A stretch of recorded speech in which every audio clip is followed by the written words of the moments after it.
Hey, how you guys doing, man? This is Share Beer 396, and I'm Joe D. And we've got Bum, Mark, Ruben, and Sadiq in the show. We got Atlanta representing strong in this show right now.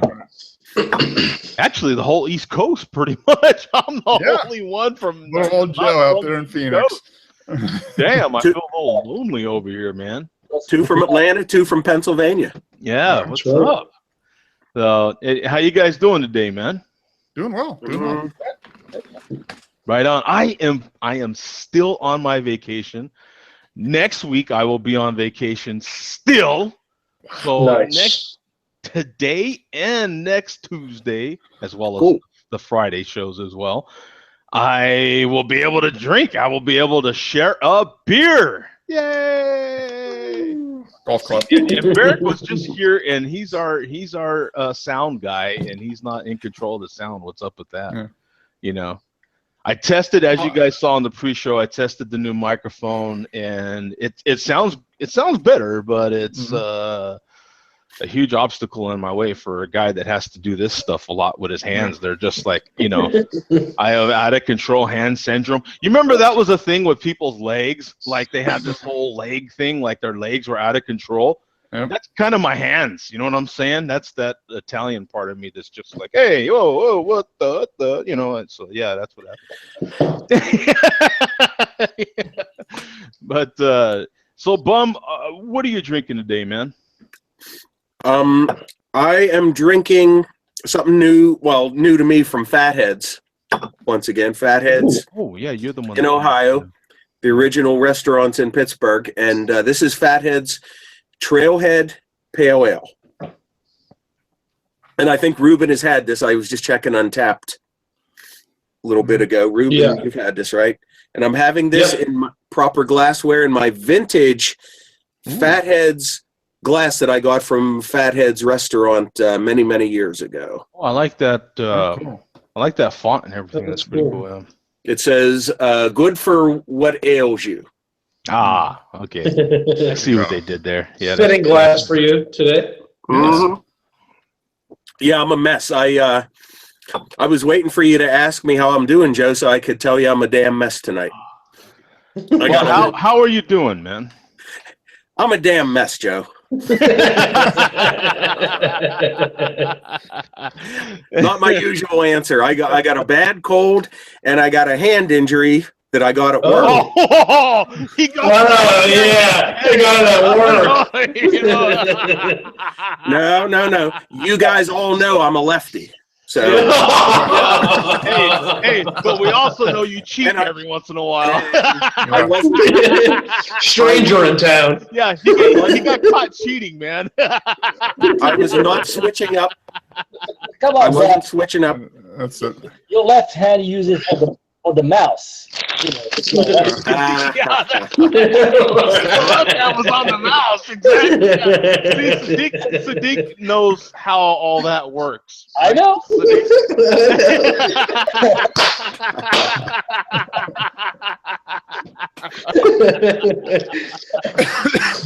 Sadiq's ambidextrous, by the way.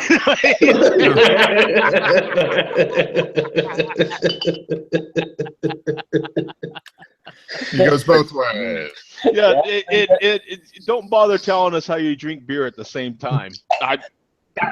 That's a whole nother show. That should have been on last week's Pornhub show. Yeah. Covered all Well, I think what he's doing, we testing out all the search terms to see if they were still relevant. Yeah.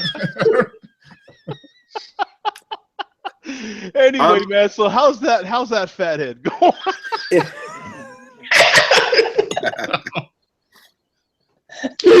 Hey, look, we're like we didn't make it very long this week. It's in the show, man.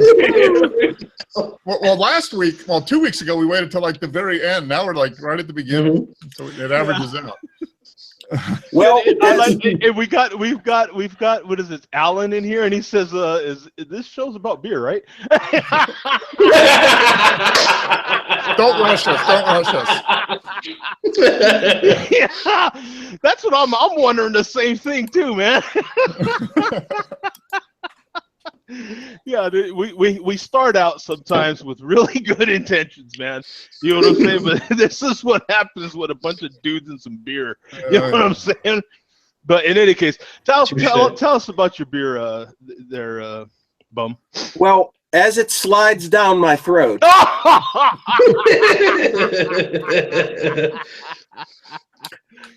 No, actually, a nice frothy white head. Yeah. Tonight's not a good. Well, no night is ever a good night to ask me what something tastes like. But especially tonight, my taste buds are kind of skewed. But it tastes like a basic American pale ale to me. From what I can taste, the finish on it's a little bit bitter for me. Do they still put wet hops in that? Let's see. It used to be Trailhead with wet hops, but I don't know.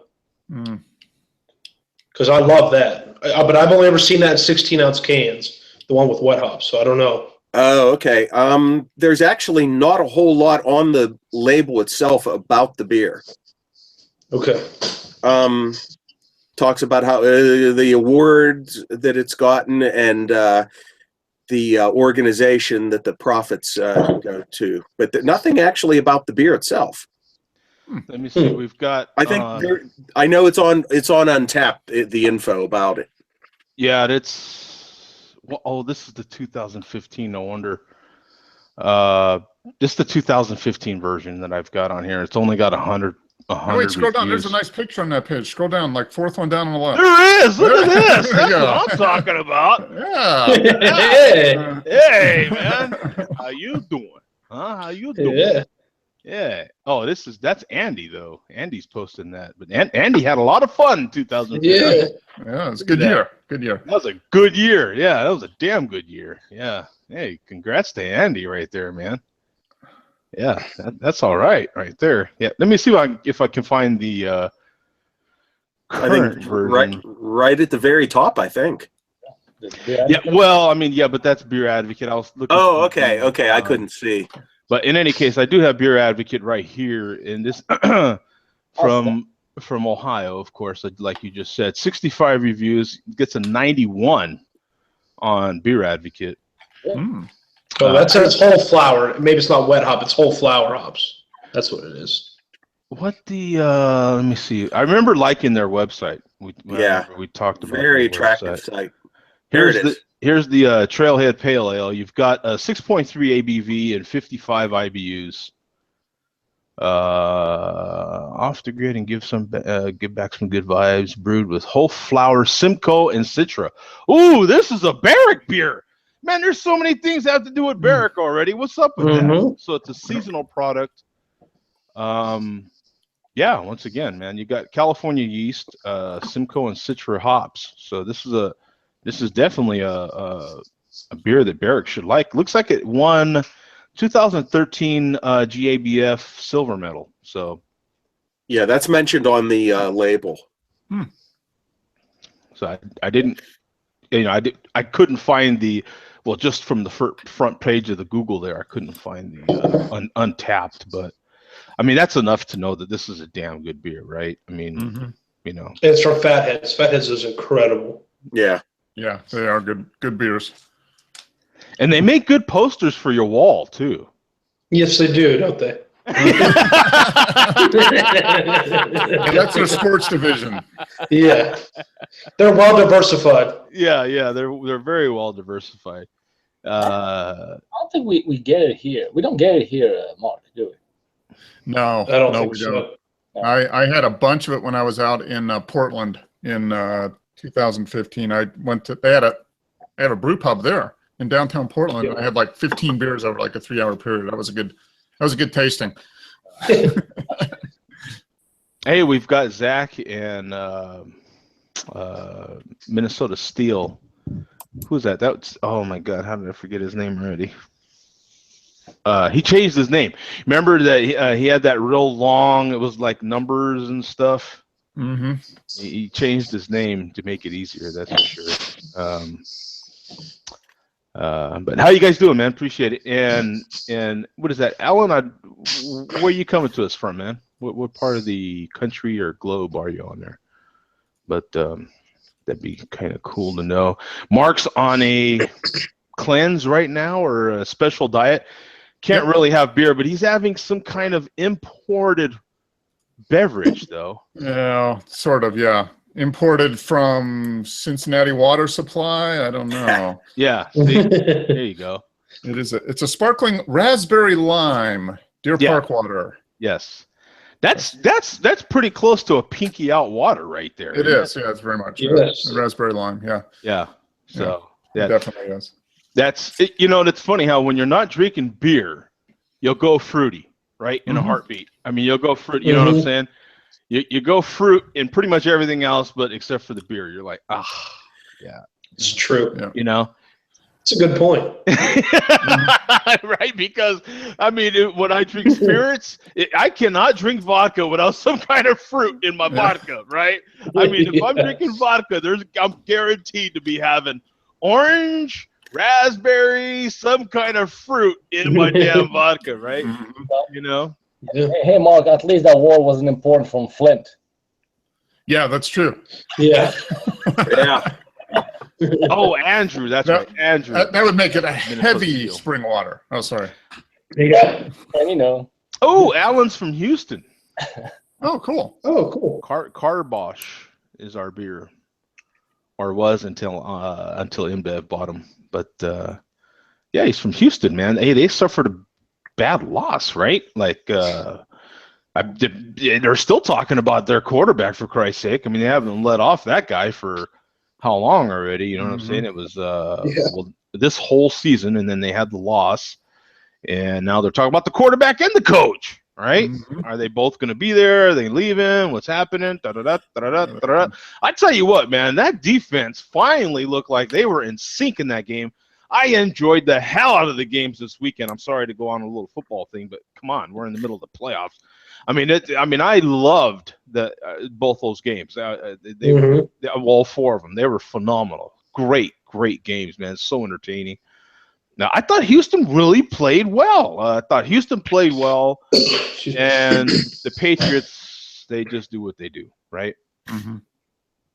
So it's, but, man, I thought that was a good game. You know what I'm saying? It was, had J.J. Watt actually been healthy and in the game, you never know. That guy kind of somehow defensively, man, that guy can get a touchdown out of some stuff or assist in one. So, yeah, you never know. J.J. Watt's in that game. Maybe that makes the difference. That defense is tough, man. In any case, man, so what are you drinking, Ruben? I got a growler. Well, we actually split it at the brewery, but they gave me the rest of it. It's called Roadside Prophet from New Anthem Beer Project. And Untapped says it's an imperial stout, but I don't think it is. I think it's an imperial milk stout, from the taste of it at least. I tried to look at their website on my phone, but I can't find their beers on it. So Roadside what? So Roadside Prophet. Prophet like in the Bible, Prophet.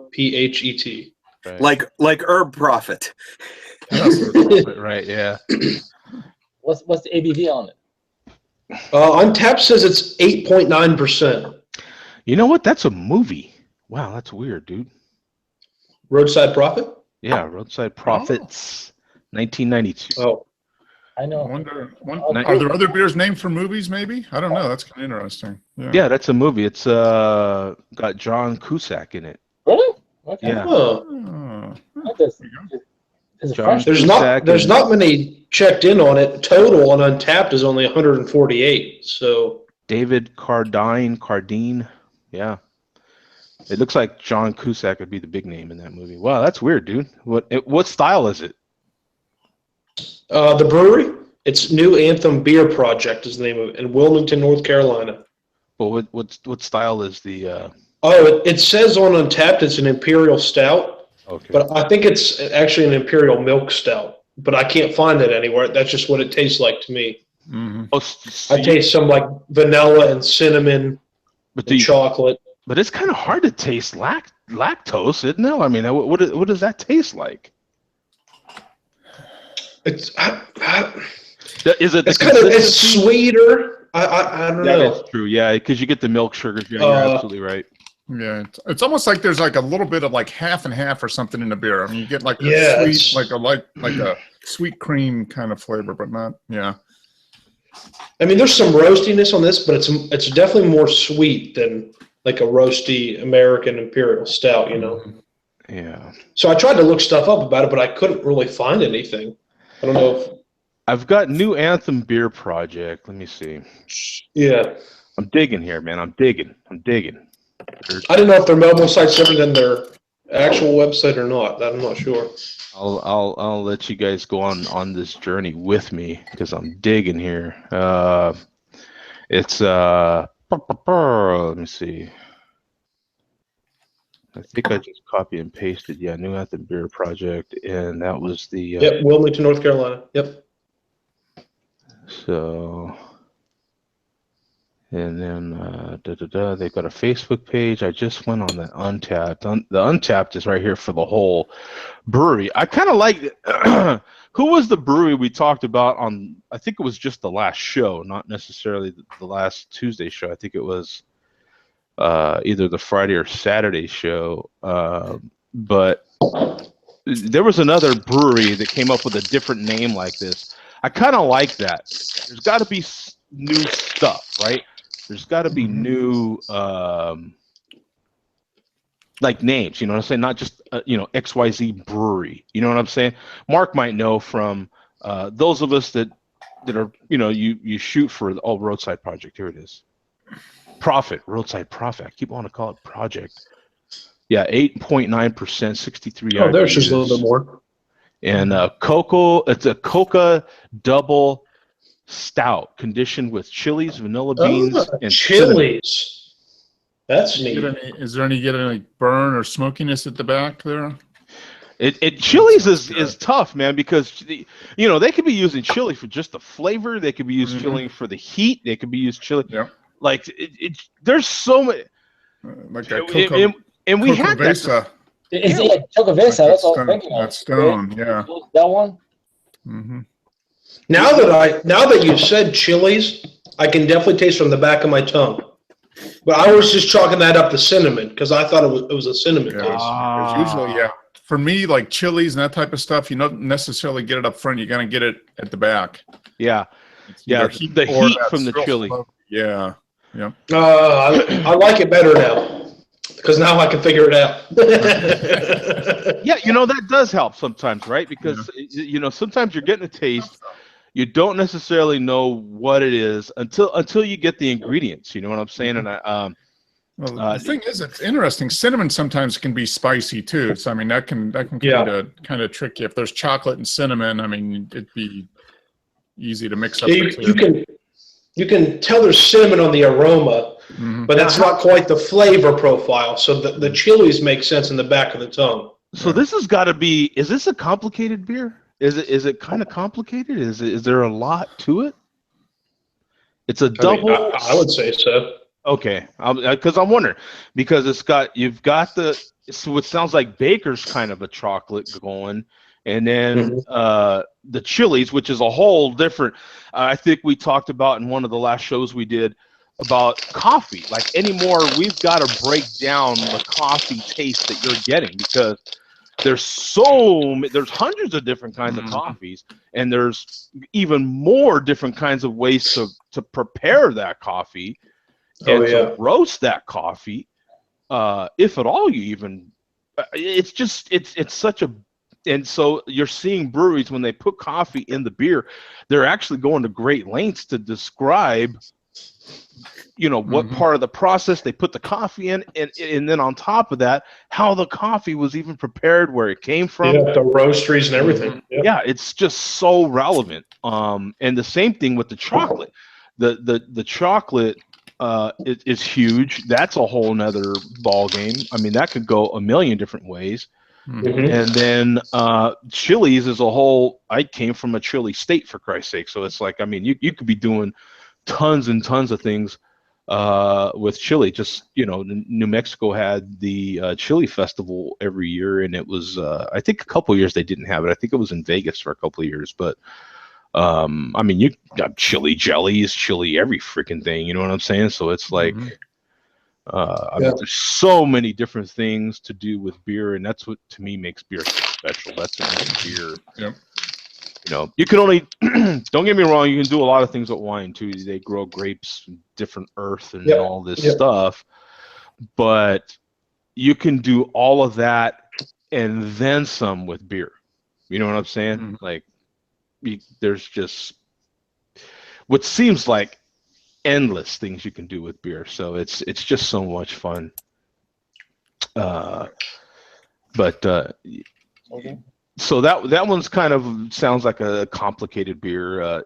By the way, it's got 148 total ratings on here for a 4.3.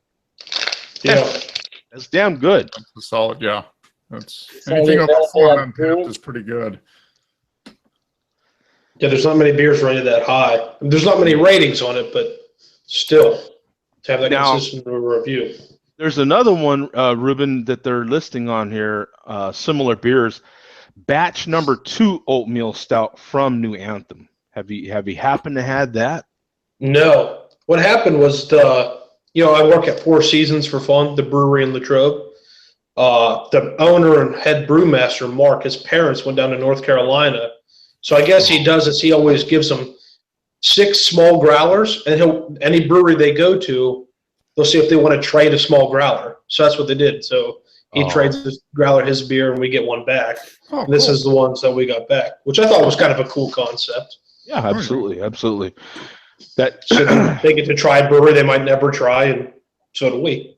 Yeah, that's also the great thing about beer as well, is that it's you see that a lot, that willingness to help each other instead of like, we're enemies, we're rivals, we're, you know what I'm saying, like we compete with each other, and there still can be that friendly, we compete with each other, but hey, I'm willing to help my competition because that makes me better too. That makes everything better. That makes our communities better. That makes our customers better. Everything just gets better. So it's there always is that brotherhood before big money and greed end up setting in later on. Yeah. Let's see. We have Andrew saying the Edmund Fitzgerald Porter has coffee and chocolate hints in it as well. Yeah, man, I haven't had that beer in so long. That one got sent to me, and it was really good. I think I've only had a couple of Great Lakes Brewing offerings. Really impressed the hell out of me, because I think at the time that was literally the only time I had anything from that part of the country. So I was really impressed. Really impressed. They're another one. Can't go wrong with Great Lakes. Right. Evans Fitzgerald's one of my favorite porters ever. Yeah. Okay, then, and Sadiq, what do you have, my friend? Well, I was having the Weyerbacher Tiny. That's the Belgian style Imperial Stout. Weyerbacher Tiny? Tiny, yeah. Wow. It clocks at 11.8% ABV. That's a big one. Go big or go home. Yeah. So, yeah. So imagine, a hybrid of, if you guys are, familiar with the Boulevard, take the Boulevard 6 glass, a quadruple mixed with Dark Truth, their Imperial Stout. And it's pretty well balanced, I didn't think, but it's pretty good. So you get, the Belgian kind of style, I guess you use Belgian yeast with, the stout kind of characteristics, so it's really good. That sounds good. It's got a hell of a lot of reviews on here, that's for sure. On Untapped here, you've got almost 30,000 ratings here on Untapped for a 3.88 Very solid beer. Look at that, 21, almost 22,000 ratings in the last 30 days, man. That's insane, bro. It's a seasonal beer from them, right? I mean, they must really. Yeah, it just got released here in Georgia. So plus it's damn cheap. It's like the 4-pack is like $10. Oh, you can't go wrong with that. That's pretty good. Another benefit of Wireblocker, man. They have good price beers. 11.8% too. That is good. That is a good price for that. I mean, that is a seriously high ABV beer right there. So Sixth Glass and Dark Truth combined. Ooh, those are both excellent beers. A good mix.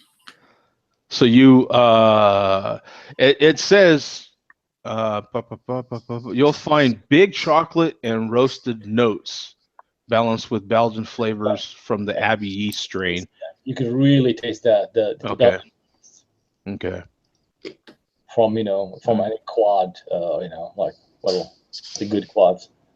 And then on Beer Advocate, 382 for a score of 88. I'll rate it higher than that. I'll rate it like maybe 93. Says year round here on BA though. It's not here. I don't think it is.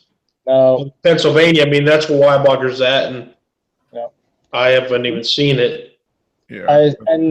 Only recently, they're releasing the 12-ounce bottles. It used to be it would come in bomber, like previous years. I believe only like since last year, they're releasing it in a 4-pack of 20 ounces. They don't say on their website. This is their website right here. They don't say if it's seasonal or not, but let's see their food pairings. Braised beef, caramelized, savory, and sweeter dishes. This one will go in anything. Yeah. It could be like a dessert beer. It could be, with anything you want. Yeah, that could go with that could go with the main course and with the dessert, I would think. Yeah. With steak or poured over ice cream. That's right. Yeah, maybe both. And the alcohol is well hidden. You don't feel the 11.8 at all. Oh, okay. So that's another question. Yeah, unlike some of the other ones, like the Sunday morning stout, which is a little bit on the boozy side. Yeah. I believe it's the same, maybe, same alcohol content. That maybe because it's barrel aged, I don't know. But, this one is... Yeah, it's boozy. Yeah. Sunday morning stout's boozy. Yeah. Mm-hmm. I'm going to crack the wax off of the top of this. This is a local offering. Okay, everybody, Joe's waxing off. I'm actually, there's so much wax on the top of mine, I got to cut it off. So you might not want to watch this. This could be painful.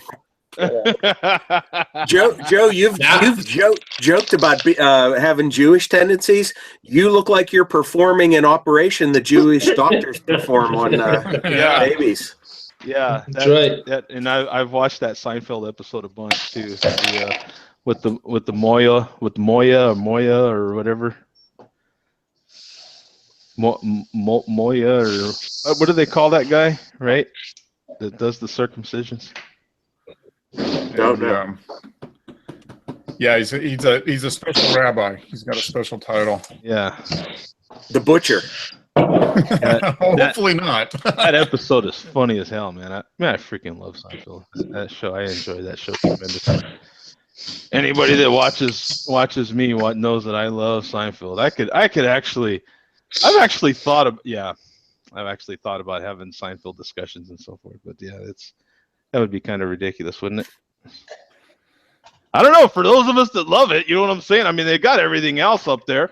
I mean, why not? I mean, how many other shows? Well, you could say that for movies. Well, maybe does Star Trek have its own holidays? Because Seinfeld has its own holiday. That's right. Oh, sure. Now I know people. Now Star Trek and Star Wars have their own language. Yeah, they have like their own societies. Don't get me wrong, but there was a priest and monk at St. Vincent where I was a monk for a year. He speaks fluent Klingon. Yeah. They have Klingon marriages, Klingon everything. Yeah. So but see, I don't know that a lot of the Star Trek stuff is based off of the show or the movies. I want to say that it's more so off the movies, isn't it? Or is there people that are? No, I think it's the other way around. I think it's more on the show than the movies. Oh, is it? Okay, all right. Like the old show with William Shatner. Yeah, I'm venturing it. I have this feeling like, George Costanza said that one time when they were talking about race. He's like, I don't know if we should be talking about this because there are people that take the stuff that we're talking about right now, and I'm venturing into waters that I don't know about. And my foot is in. I just tapped to test the water, and I have no idea about the rest of the water, and I could get in a lot of trouble right now for speaking about stuff. That's gospel to some people, man. Yeah, I mean, it is dead as serious. So yeah, I don't want to. See, Andrew says heavy, man. Heavy. This is heavy water. So I've got my Young's Double Chocolate Stout Barrel glass. This is cool. Grand Canyon Brewing Pumpkin Pumpkin Springs Porter. So Grand Canyon Brewing, for those of you that know, is up north here in Arizona. And I think the date is 9/20/16 on this bad boy. Okay. So that should be fine. Yeah, hopefully it's still okay. All I know is it was $2, bro, for the bomber. I was like, oh, I'm buying that. Hell yeah. Getting bought. And I love the cap. The cap says crack open the adventure. Oh, cool. Yeah, crack open the adventure. So here we go, man. Let's see if I got enough wax off of this thing to crack the cap open. No, I didn't. Damn it. Ugh. Yeah! No smoke whatsoever. No smoke. I mean, what's up, dude? It's a local beer. Blame the wax. I'm about to go up there and knock on their door and tell them, dude, what's up, man? No smoke. If you would have paid $3, you would have got the smoke. Yeah. Maybe. Whoa. Hey-o. Oh. Hey-o. Hence the $2. Yeah, no doubt, right? I know absolutely nothing about this beer. Let me see. Our pumpkin porter. No smoke and lots of head. Made with pumpkins and fruits of the harvest balanced with our blend of holiday spices. This porter is dark and smooth with a warming finish that will be sure to complement. everything in there was that's what she said line, right? Yeah. Dark and smooth with a warming finish, baby. Yeah, either that or that's what I told her, right? Yeah. That's I love that, right? Yeah, that's excellent. I'm sure you do, Joe. Cheers. Oh, let me get a picture. I always forget. Sadiq, man, what's up, brother? Remind me, man. Oh, man. Sadiq had my back the other day. He let me know for sure. Hey, take a picture of that, Joe. I was like, oh, thank you, bro. I would have forgot for sure. I've had a few unofficial titles over the years here, but Sadiq's official title is the official remind Joe to take a picture for Untapped person. Yeah, person, right? Yeah, exactly. We're highly specialized here. Yeah, exactly. Yeah. Let me see. I got a job. Pumpkin. You do a good job, Sadiq. We'll give you a raise. Yeah. We'll double your pay. Yeah. As Joe says. Double your pay. We'll double your pay. Mark's had a pay. I've had multiple raises, man. Yeah. I mean, he can't complain. I mean, 10 times my pay when I started this gig. Yeah. All I can afford is sparkling water. That's It's important, right? Hey, the benefits though. It's all about the benefits when you work for me here. It's all that name, sure. It's all about best boss ever. Best boss ever. That's right. Doesn't yell at you if you're late for work. Yeah, I don't even care if you you miss show a day. up. Yeah. He doesn't care. Show up if you want. You know what I'm saying? Yeah, you know what I'm saying? Yeah, just What benefit? Are you telling that you're a friend with benefit here? Nah. Oh, No. nice. Okay, I like that one. Yeah. See, Sadiq's on his toes, man. He's gonna fit in. Oh, he's on his toes. Yeah. And he's going to fit in? Ooh.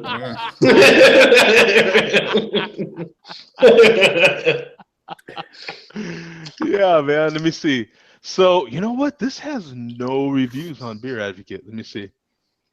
Wow, it barely has anything on. Well, this is 2014 version. No wonder you got it for $2, man. No doubt, huh? So, let me see. I'm gonna pop open. You bought the bottle, and they called up the brewery and said, "Hey, somebody bought your beer." Right? Yeah, they're like, yeah, sell it for $2, man. Someone's got to buy it. We just made all this. Bring down another bottle. We just sold one. Yeah, look at that. 291 reviews. This is 2014, though, mind you. Oh, okay. Yeah. Matter of fact, let me click the company here. Let me click the brewery and see if I can't find it. Yeah, here it is, Pumpkin Springs. Let's see if we get a better. Yeah, 26. No charge. 2,665 ratings. A 3.59. Okay. It's not bad. Pumpkin, squash, sweet potatoes, and spices. Let me see. So it's 5.8 ABV. That's normal for 5.8, 28 IBUs. So you're definitely getting some pumpkin on the nose. I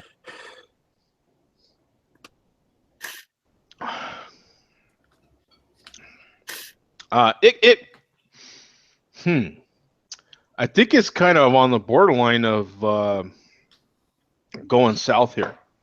A little bit of a sour taste in there. I don't know. Now, see this date that's on here, 9/20/2016. That's the label. If you're familiar with Total Wine, that's their label. So I don't know what the actual date is on the bottle. You know what I'm saying? What the actual, and since it's there's got to be a way to find out, right? Because there's got to be it's a fall beer. But good God, I mean, it couldn't have been brewed that long ago. I mean, maybe. I mean, if there's options on Untapped, being 2014 or something, you know. Yeah, It could be from a year ago. I mean, Total Wine is notorious for, just selling old stuff. Just sitting there. Well, like we've discussed before, Joe, a lot of people on Untapped will list the same beer from year to year. Is there a listing for that from 15 or 16? An individual listing? Let's see.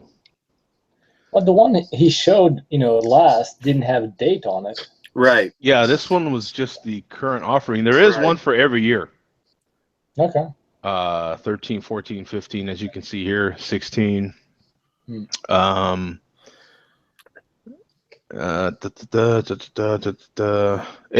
looks like it gets some good ratings here. If you just go down the list of, kind of recent activity here, we've got some people giving it some pretty good ratings here. This person even gave it 5 bottle caps.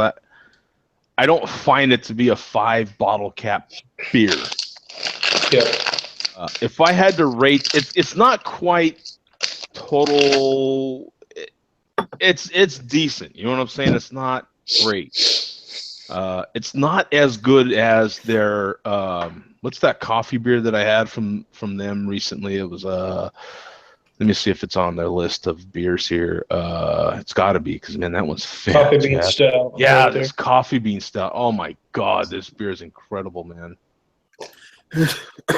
If you like a sweeter coffee kind of beer, you know what I'm saying? It's definitely, the chocolate is big and the coffee, dear God, is huge. So with that widget that's in there, or it's not called a widget officially, it's called a stave, right? Stave, yeah. Mm-hmm. So it's that. I mean, that thing just makes this whole beer, and Grand Canyon Brewing Company is the one that brews that one. This one's okay. Definitely get some pumpkin in here. Worth $2 for a bomber? It's worth $2. I'll tell you that right now. I mean, I can't knock it for the price. I mean, yeah, exactly. It's the same thing with this darn Hangout we're using. I mean, the price is right for this. I rent this all the time, and it's hard to complain about it when it goes down. I mean, the price is right, you know. Just like David Letterman always used to tell the audience when a joke would bomb, "Hey, how much did you pay for the tickets?" Yeah, exactly. Yeah, that's a good one. I like that one. Yeah, True.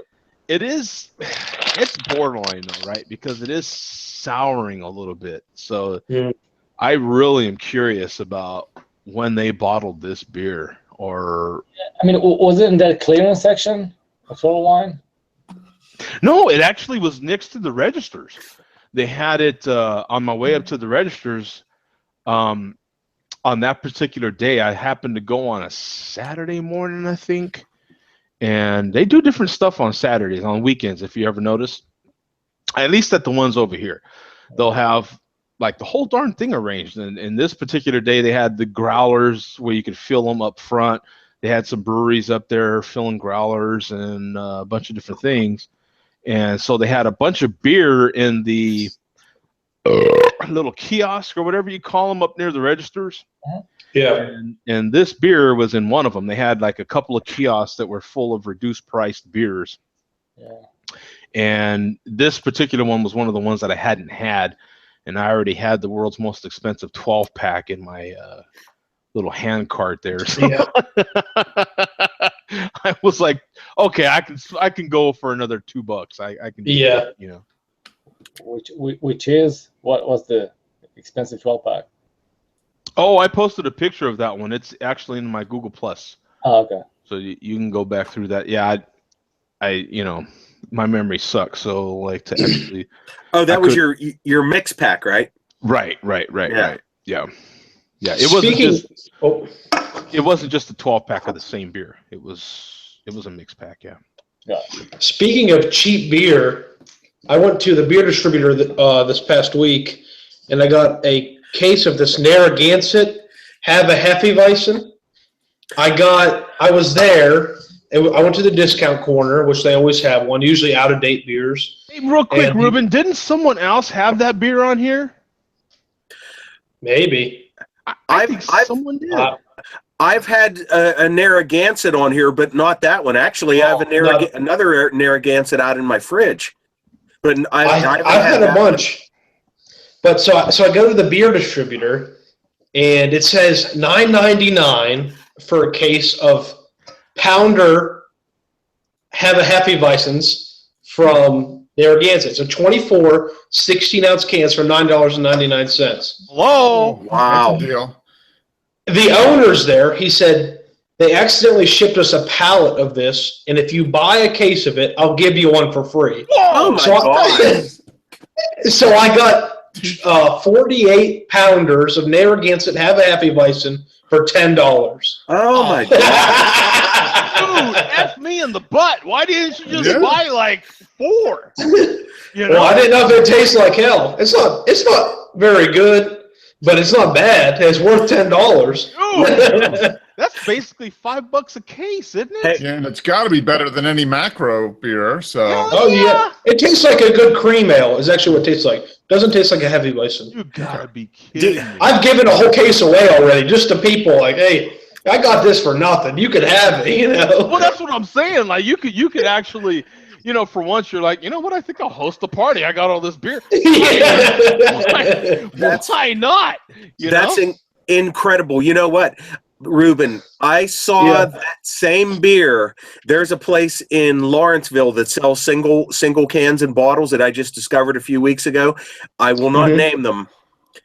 That same can is for sale in that place for $4 per can. I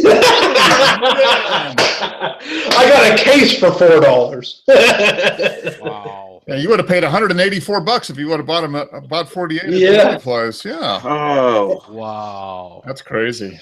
I ended up buying one of their other ones for $4 a can. It's a coffee porter, but well, that's worth it. But Yeah. My God. Yeah. I've never had an experience like that. I said, you live in a small town when the owner of the beer distributor gives you a case for free. Yeah. Wow. Wow. Well, you know what happened? Was it probably close he on the probably date? called him and What was the date on it? Yeah. It's one of those codes in the bottom, but it seems like it's fresh. I mean, or to it at all. Wow. They said that the brewery just accidentally sent them a pallet. They didn't order it, and then they notified the brewery. And they said, "Well, we already sent it. We don't want to send it to somebody else. You just keep it." That's what I was gonna say. Probably got it, called them up and said I didn't order it, and they're like, whatever. Yeah, it's gonna cost us more to pick it up than it's worth. Exactly. So the juice wouldn't have been worth the squeeze. So. The confusing part though is why you would be in such a hurry to get rid of it so fast. You know what I'm saying? That you would sell it like that. I mean, yeah, you're gonna sell the hell out of it for that. I mean, like I said, I would have bought 4 of them, bro. And I don't buy cases of beer. I don't buy cases of beer. Yeah, I'll probably go get some more for $10 a case of Pounders. Mm-hmm. Are you kidding me? That's crazy. Yeah. I mean, look at how there's so many times when I just want just a beer. Just give me. Yeah, that's why I like it. Mm-hmm. And I like it because it tastes like a cream ale. It doesn't taste like a Hefeweizen. Right. Okay. So, like, if I just want a beer that's kind of plain and basic, it does the job. Right. Yeah. There's just those days when I want to sit on the back patio and have a beer. Nothing special's going on. I'm just chilling.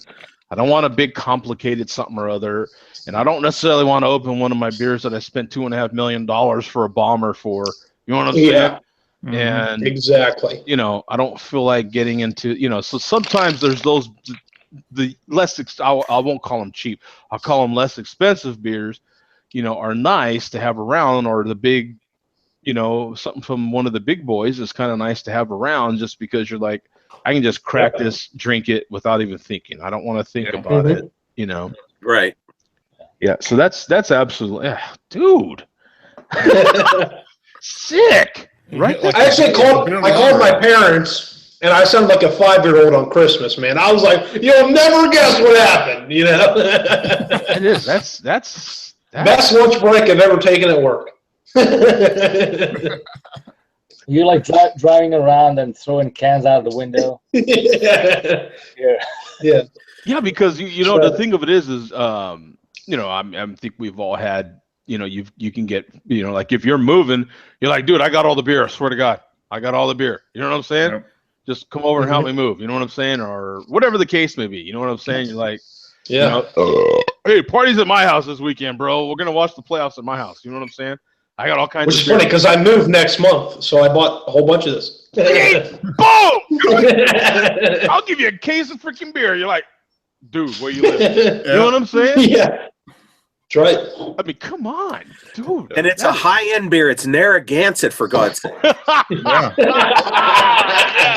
You can tell this stuff is $4 a can, bro. Like several places sell this for $4 a can. Go to the place where Bum buys it. Take a picture. Yeah. And then you're like, I'm giving you a case. I'm hooking you up with a case of this stuff, bro. This is $100, man. You should be blowing me, for Christ's sake, man. Are you kidding me? I'm doing you a favor helping me move. What are you kidding me? I should be charging you. Yeah. Right? Yeah. That's right. Yeah. I'm not running a charity here. Matter of fact, just go to the dude and be like, I'll buy the whole pallet from you, bro. I'm gonna need that thing. You know what I'm saying? Oh my God, that's incredible, man. That's incredible. I thought that was neat. I thought that was so fun. That is. And they must have done a collaboration, which is kind of cool, with Bananagrams. You ever hear that game? It's like it's kind of like a Scrabble type game, but they did a collaboration with it for this beer, which I thought was kind of neat. Oh, so you said banana, so now we have to cover Limerita, and now our new word that Neri gave us is the Kasaka. I like that word, man. That's a good one. Slug embryos. And slug embryos, yeah. So we got all that covered before the official hour. So we did all that, yeah. We got all that covered. Oh, what do you got there, Bum? That's my Narragansett. Oh, okay. That's what I Oh. bought. And I stand corrected. It wasn't. It's the same price as what I bought. $3 1/4. There's the. Okay. Yeah. Is that a pounder? Yeah. That's what they were charging for your Hefeweizen also. Okay. But this is a Narragansett Autocrat Coffee Milk Stout. Wow. Ooh. That sounds nice. Yeah. Well, we'll see. Auto what? Autocrat. Autocrat. Okay. They're selling the variety packs in Narragansett at that distributor for $13.99 a case. But they're the summer pack. So, and I bought one back when I went down to Virginia Beach, and none of them were very good at all. Like, Yeah, I wouldn't have bought another one. Narragansett's they've been around forever, and they're attempting to hang on, and they're brewing some stuff, that masquerades as craft beer. They're not owned by anybody, though, are they? They're still on their own, right? I think the brewery itself has been bought a few times. Oh, I don't know okay. if they're actually. I don't know if they're in their original location or not. I have a feeling they may have changed hands, but they're not owned by any of the biggies. Yeah. Oh, it said, here you go. It says Narragansett Brewing Company, Rochester, New York. That's all you need to know. Oh, does it? Okay, because I'm showing Rhode Island. It says that this beer is a unique collaboration between two iconic Rhode Island companies. A custom blend of Narragansett's bittersweet milk stout with dark, delicious Autocrat coffee makes for a delightful beer that is more Rhode Island than Roger Williams himself. Actually, this is pretty good. Is it nice? It gets an 85 it is really good. Here. It gets an 8. Oh, dude. Well, at least it's just. At least it's that. Yep. Yeah. 104 years old, man. Yeah. Wow. Yeah, way better than what I expected. Ooh, look at this. I like that, man. Look, they got all their cans listed. Oh, that's cool. That is badass. Look at that. Yeah. Look at this, man. Oh, that's cool. I like that. That is cool as hell. You've got some nice, some neat looking cans. Ooh, too. look at this. They have black cherry shandy beer. So this is a little shandy. There's a lot of those right now, isn't there? A lot of little shandies in a can. All these cans, 16 ounces. No, the Alley's Donut. I had that on the show earlier this year. Okay, because I knew I had heard Narragansett before, so yeah. That summertime citra ale, I have one of those in my fridge. There's your beer, Ruben. Yeah, there's your. Yep. Oh, and here's this. Oh, I bet you that's refreshing. I've had that one. I had that one. I had that one probably 3 weeks ago. Wow, very cool, man. That is. Boy, they're coming up with. I love that. Just different ways. And since cans have become, what would you say? It's still fairly new, right? 5-6 years ish, maybe. For craft beer. Yeah. For cans, craft beer cans, and it's really taken off, man. I mean, there's hardly a brewer that don't can their stuff nowadays. Yeah. That's what I look for. If I go somewhere, I always look for cans first. Yeah, I love collecting. I have a bottle cap table. I love bottle caps, but cans are just more fresh, Yeah, they're more fresh. They save better, and then there is a different way of going about it, especially if you have these big pounders. You could save the can and cut out the label from the can and do different things with it. You could make hats, or you could make just like the 70s when the crocheted hats and stuff with beer cans were popular. What are you getting from that beer, Bum? Oh, I was afraid you were going to ask that. For the test. It's good. Now let's see. It says Quality Supreme Narragansett's Autocrat Coffee Milk Stout delivers a flavorful, smooth, dark brew with notes of roasted barley, chocolate malt, and rich crystal malt. That's actually how I was going to describe it.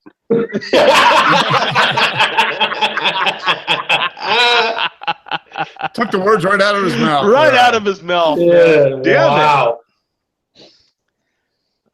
Couldn't have said it better myself. Yeah, it says that the full-bodied milk stout is enriched with the robust flavor of autocrat coffee to achieve an extraordinary taste experience, complex flavor, and impressive drinkability.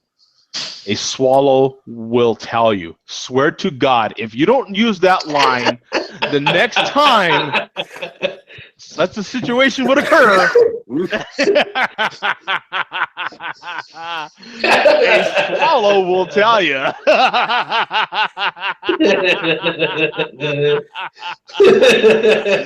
Next time you're trying to convince that person that they should, and you'll be like, well, the swallow will tell you. That's right. Try my Narragansett, baby. Just put my Narragansett in your mouth, baby. Yeah, there you go. Yeah. Trust me, it's a 16-ounce pounder.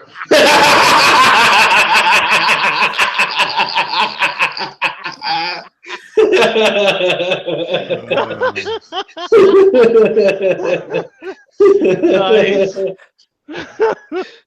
Yeah. Yeah, no doubt. That's hilarious, man.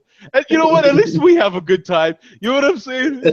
You know, I hope that everyone else has a good time watching it, because, man, we sure do have a good time. It's a lot of fun. I enjoy the hell out of this, man. This is great. Yeah. Beer is such a perfect platform for artistry, isn't it? I mean, really. The imagination. I mean, it's like a good foundation to build anything you want out of it. Yeah. And it relates to everything, too. You can do anything with beer. You can. That's right. Yes. And you know, people like myself love beer because beer makes us look handsome. You know. All of a sudden, you know, judging by the mugs of all of us, we need all the help we can get. That's for sure. It ain't, you know, it's like, oh, you think I'm ugly? Drink this, right? Yeah. I've got something for you. We can fix that right up. Don't worry about it. Yeah. I've got this and an ATM receipt from some rich guy, and I swear to God, you'll think I'm beautiful, right? All of a sudden, I'm handsome, you know?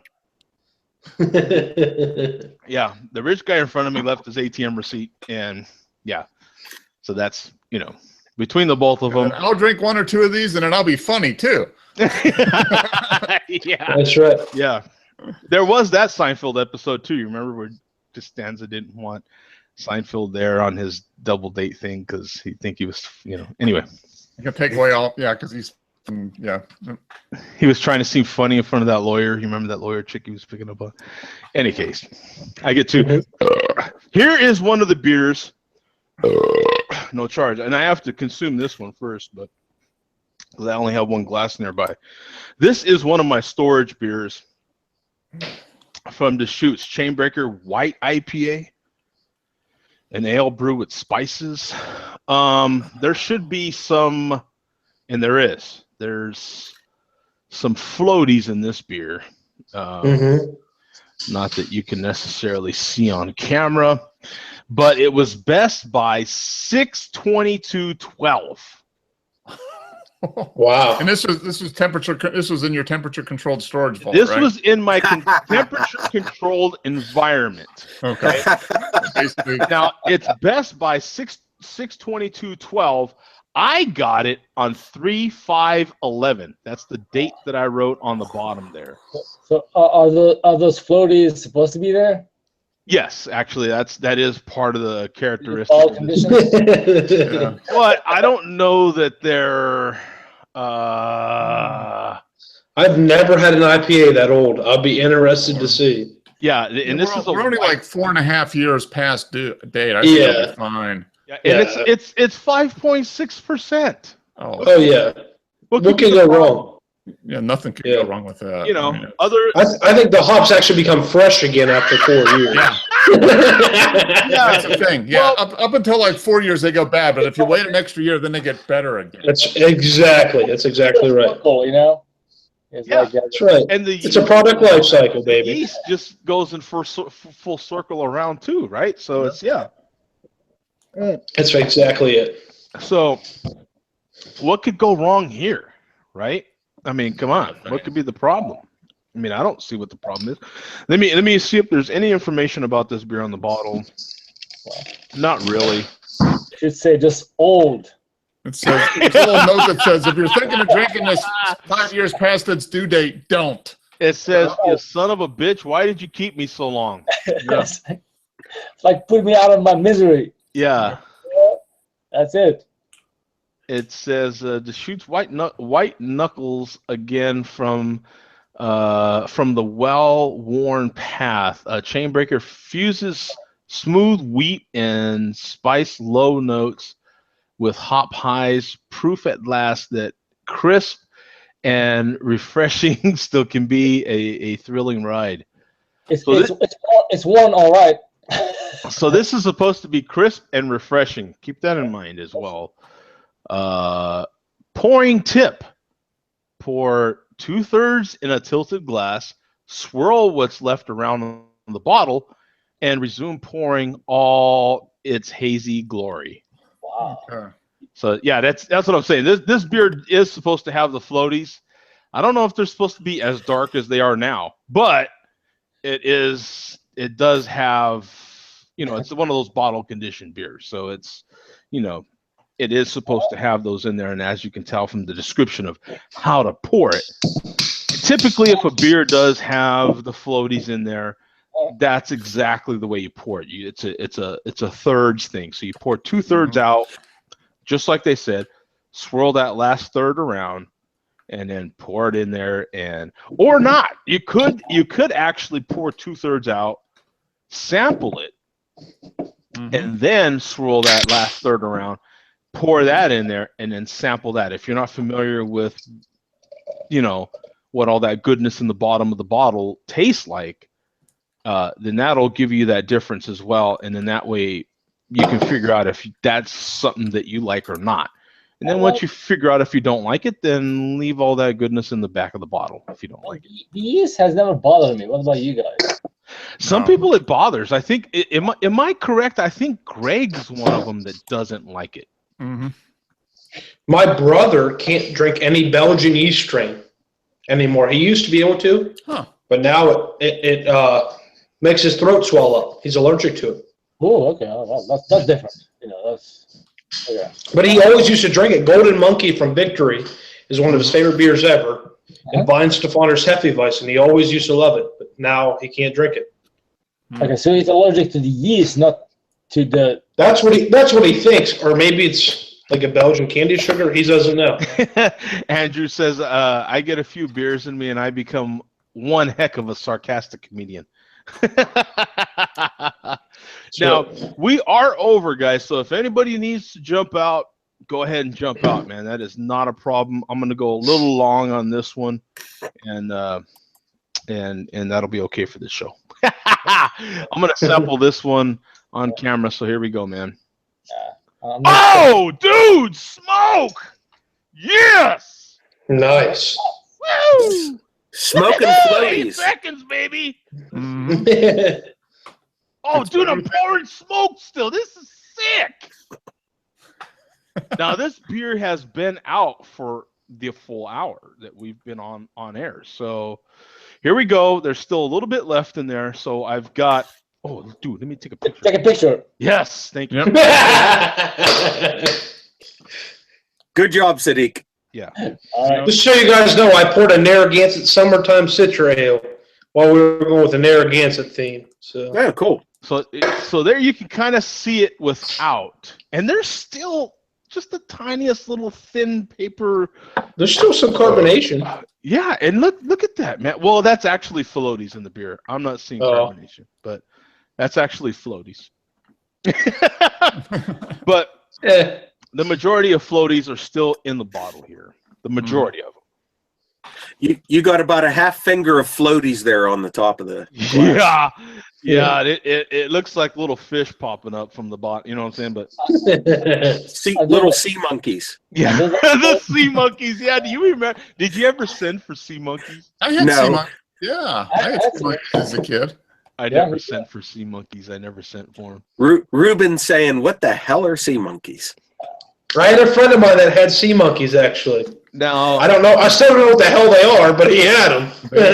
I think they're brine shrimp. They're like little teeny tiny. Yeah. Okay. Quarter-inch long shrimp. Yeah. They're so small you can't tell whether they're monkeys or shrimp anyway. So I mean, that's. Andrew says a friend of his is allergic to hops in any beer, but he can drink vodka, whiskey, bourbon, etc. Like a fish. I'm not allergic to anything but milk. If I drink milk, no, and that I live near a dairy that serves fresh milk, and I buy their milk regularly now. Now I call myself a milk drinker again.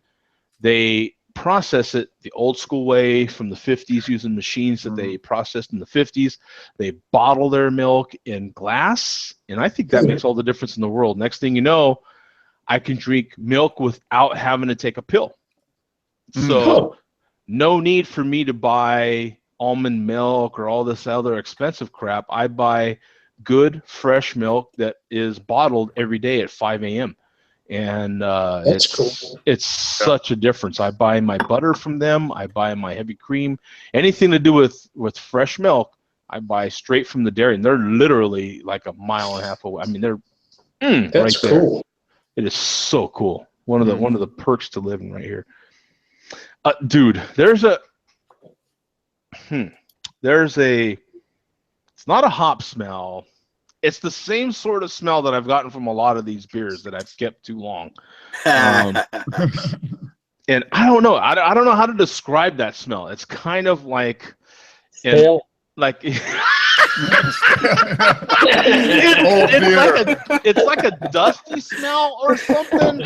You know, it's like like a juicy kind of dusty smell.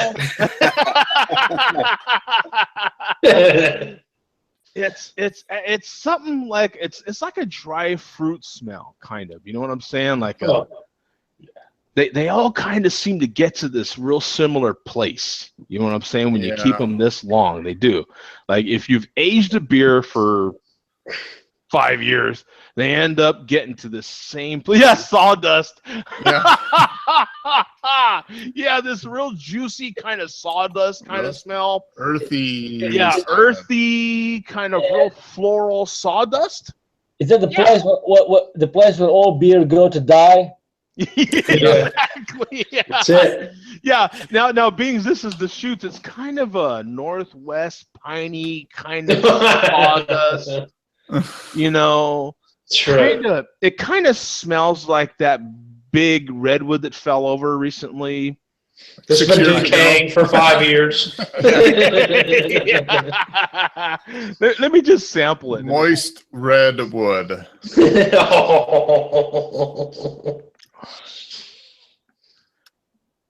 Yeah, don't do this. He's a professional. This is a professional. It's not great, okay? Don't get me wrong. It's not horrible. Do you still taste any Belgian character at all? It's a Belgian wit IPA or Belgian white IPA, right? Yeah, it's meant to be kind of fresh and springy and stuff. There is absolutely. Yeah, Andrew says moist redwood. Yeah, I love moist, juicy wood. Yeah. He just said wood. He said wood. And fire. Yeah, fire. But dank. God, how do you describe this? There's actually like a little lemony sort of taste in there. That would make sense. You darn sure get a lemony taste, and you're getting like this real dull kind of alcohol-y kind of taste in there. You know what I'm saying? It's from just being there too long. You know what I'm saying? Yeah. There's like there's a weird mixture. There's absolutely no hop bite whatsoever. But what the hell? Did you see what the hell popped up in there? But there's yeah, I see that. There's this weird kind of, you're getting the lemony for sure, okay? And then you're getting this weird kind of dull alcohol thing going. And the weird kind of dry fruit thing happening that happens in a lot of these beers that I've aged too long. Yeah, it's almost like a like lemon, like you said, lemon, and then there's like you said, dried fruit, like dried apple or apricot or something. I mean, it's just kind of Okay, you know what? You almost nailed it. It's, you know what? Yeah, like a cider. There's like a cider thing happening there. There you go. Okay. I couldn't. It's kind of gone. It's kind of cidery, yeah, and which is kind of that like apple cider vinegar-y, or more like apple cider. Yeah, like it's heading towards, but it's not vinegar. You know what I'm saying? But yeah, sure. It's going down that path. Yeah. Mm-hmm. So that's interesting. I gotta get out of here. all right, man. Hey, Sadiq, thank you very much for jumping in. I appreciate it, man. Good talking to you, Sadiq. Atlanta got one more game. I know. That's right. One more game in the dome. You know, game in the dome. thought it was gonna be the end, but they live one more game, man. So See you guys. all right, man. Peace out, brother. Take care. See ya.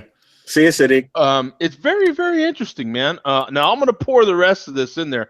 Now, granted, this is full room temperature, my guys, so that, you know, and of course everyone in the room knows this, but those of you that are watching that don't, so not only did you age it 5 years past its best by date, you warmed it up before you drank it. So yeah, I mean, you're just like going full, everyone balls to the wall. Normally a white IPA, you're still drinking this kind of cool, not necessarily cold, but on the cooler side, somewhere in the high 40s, you're drinking this. Yeah.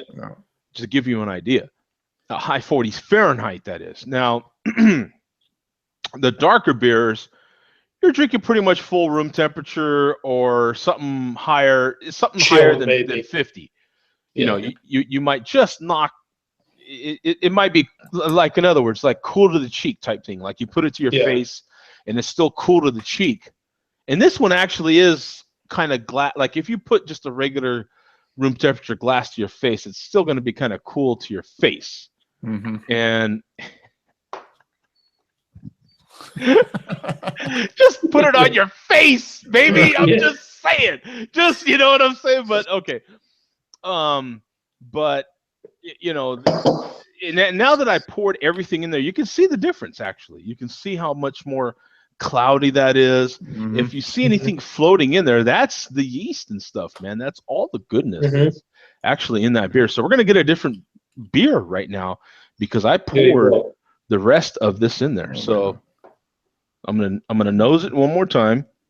And actually, I am getting more stuff in, just in the nose alone. I'm getting more of that dry fruitiness in there, more of that sort of nose in there, right? I wonder if that's from the yeast. I bet it is. The yeast I'm sure it is. Yeah. Because they like I say, they all seem to have the same character. Yeah.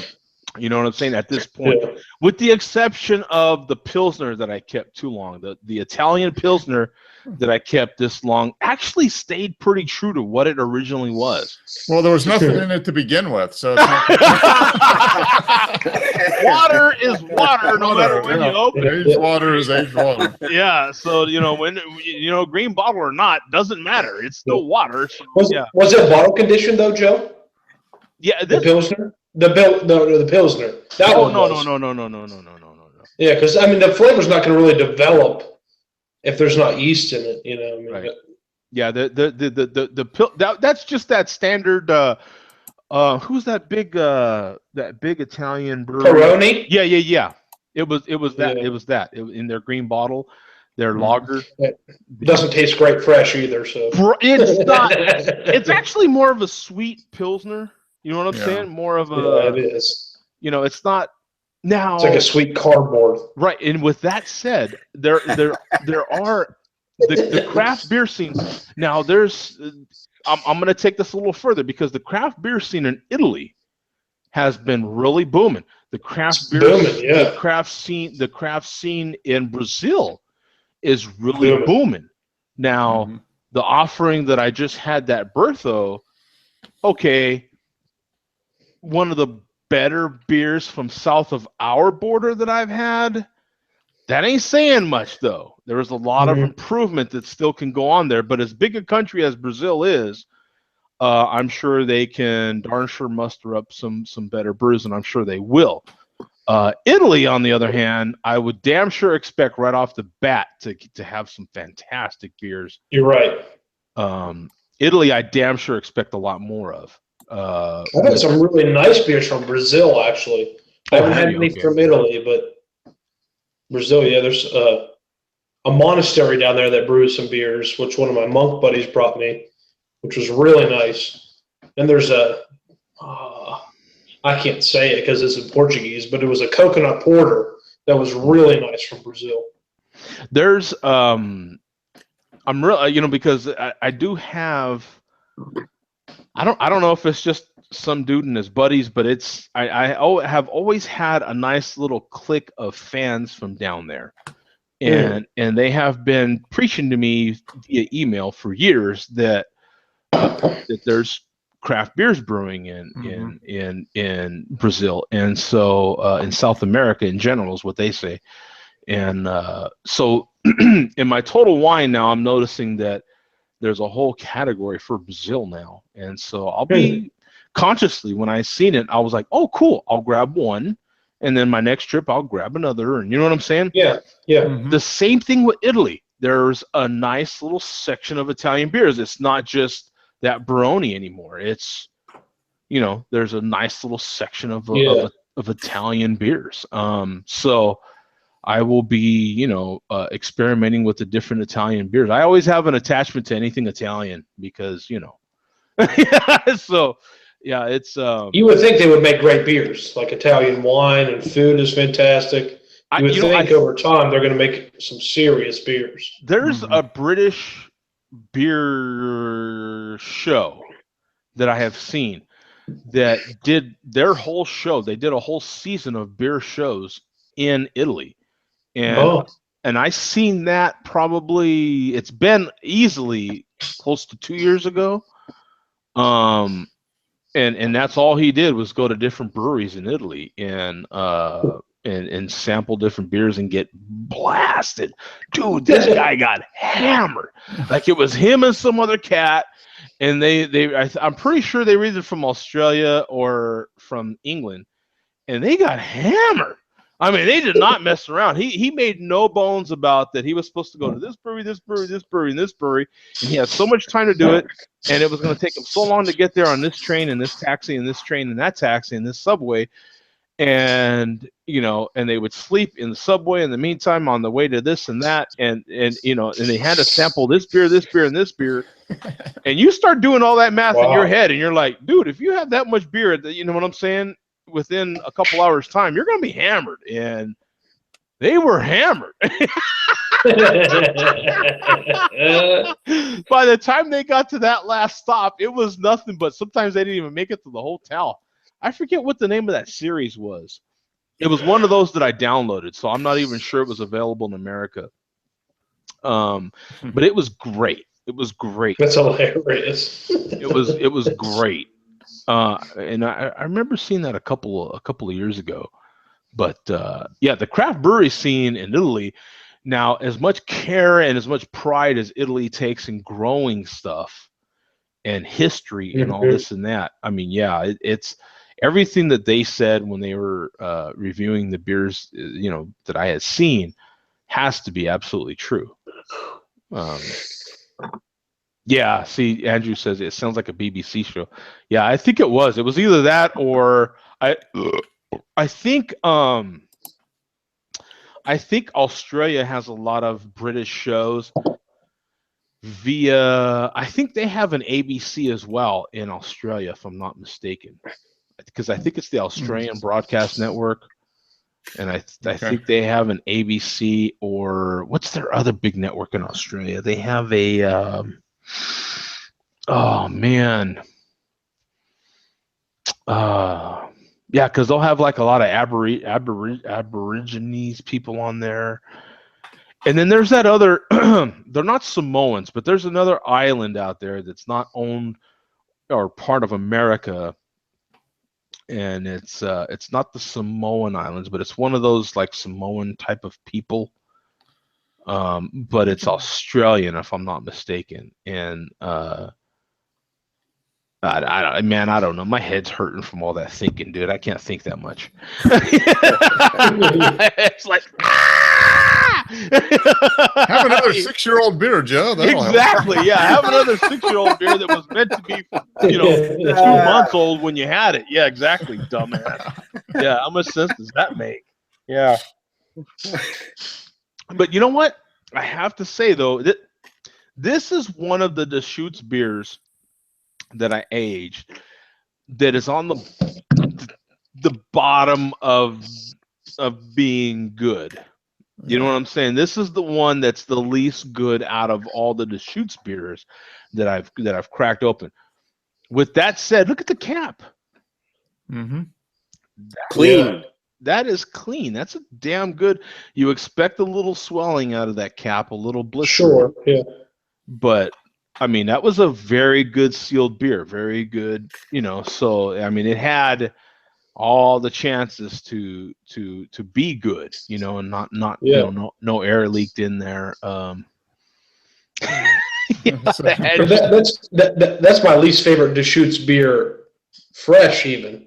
Well, so you know what? To see how it is. I have to admit, I'm not a huge. I love Deschutes, but I don't like that beer. I'm not a white IPA fan. I'm not a white. I'm really not. not. I have to admit, I'm not a white IPA fan. Not a huge white. And you know what's funny is, anytime there's a double that comes out in a 4-pack, there's always a white IPA in there, and I'm always like, "What the f, man? Are you kidding me?" Yeah.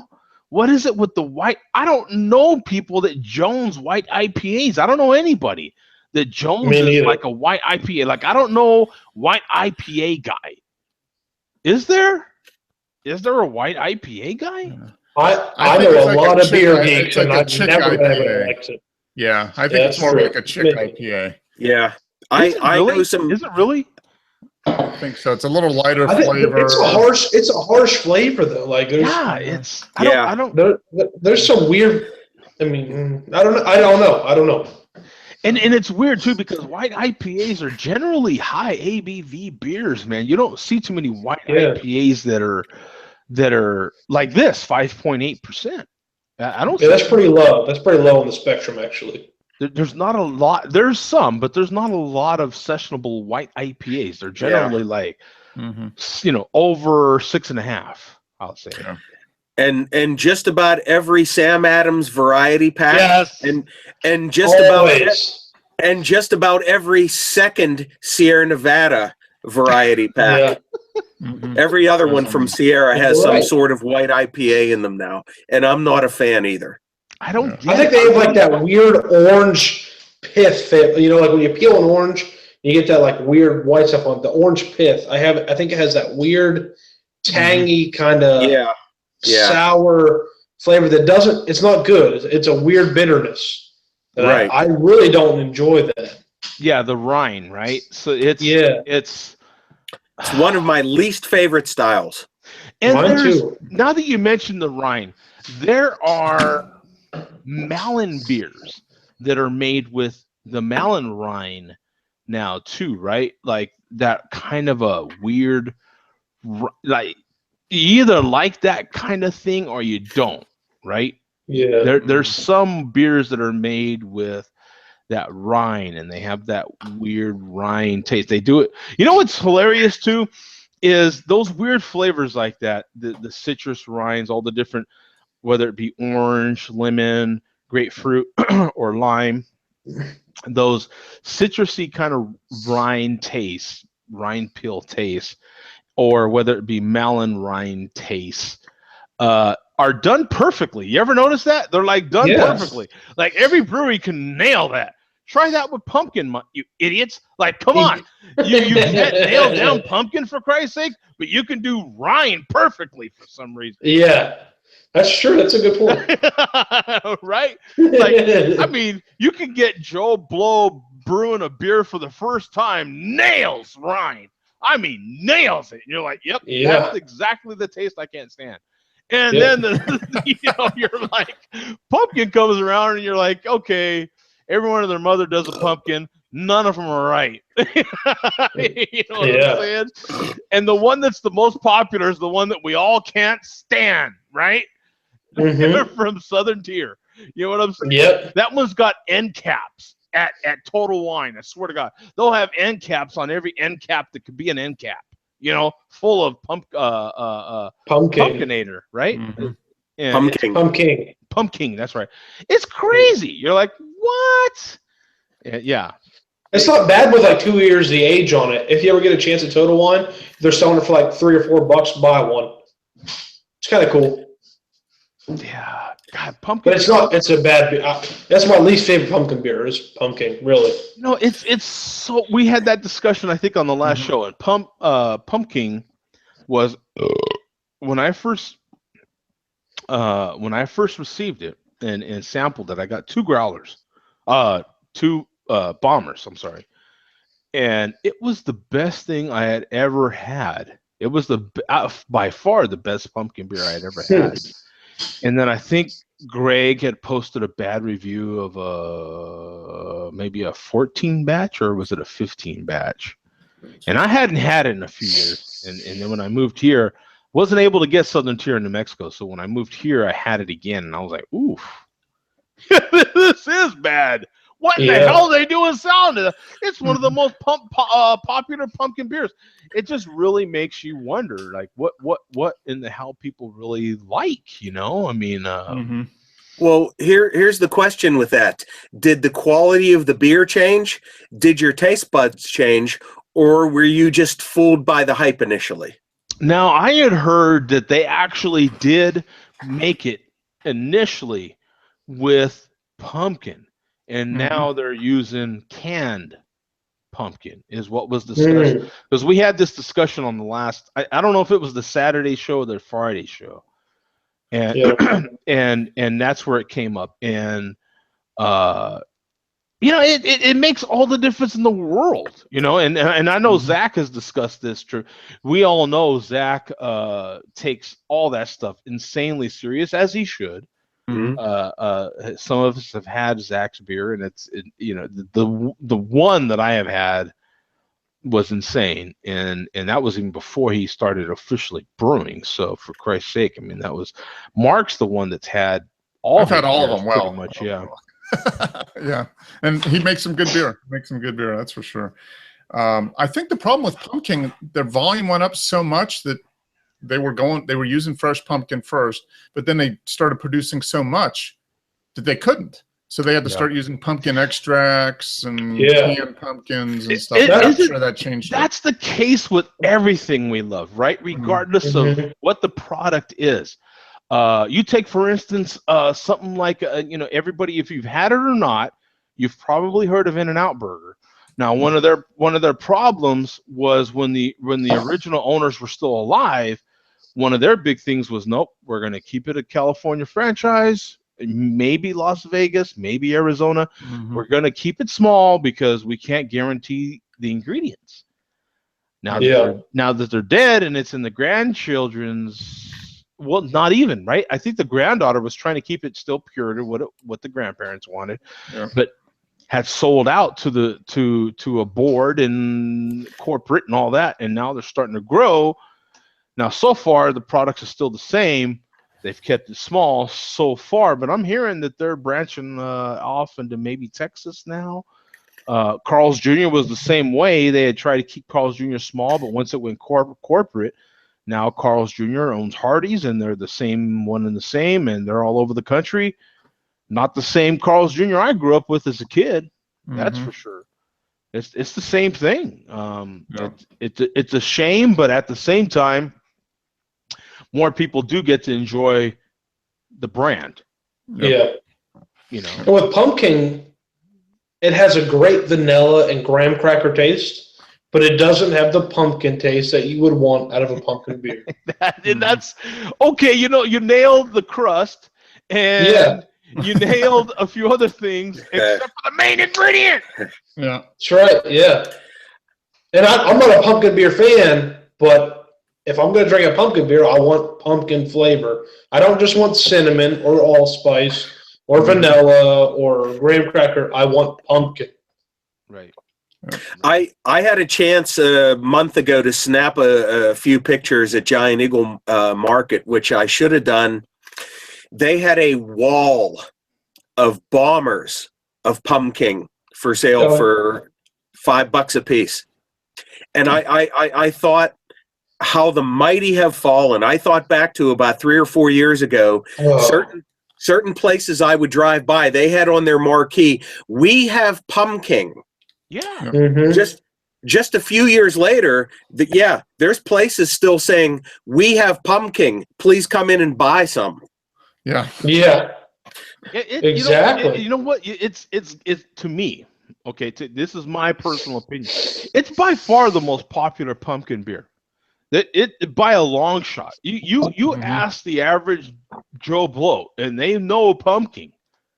They might. Matter of fact, the pumpkin might be their only craft beer that they drink all year. They might be the Michelob Ultra guy, and pumpkin is their when it's in season, man. This is what I buy, man. I drink craft beer. See. Mm-hmm. Yep. I mean, pumpkin is that beer for some people, man. I fully believe it. It's it's crazy because I can and I can remember I love to be in Total Wine and just kind of eavesdrop on other people's conversations and what they're just trying to hear their reasonings and what they come to, what conclusion they come to when they're looking at beer and they're going to buy this. This is the reason I'm going to buy this, right? Mm-hmm. And I remember hearing some dude, and he's talking to his, better half, and they're trying to make this decision on what beer they're going to buy because, they're all kind of pricey these days.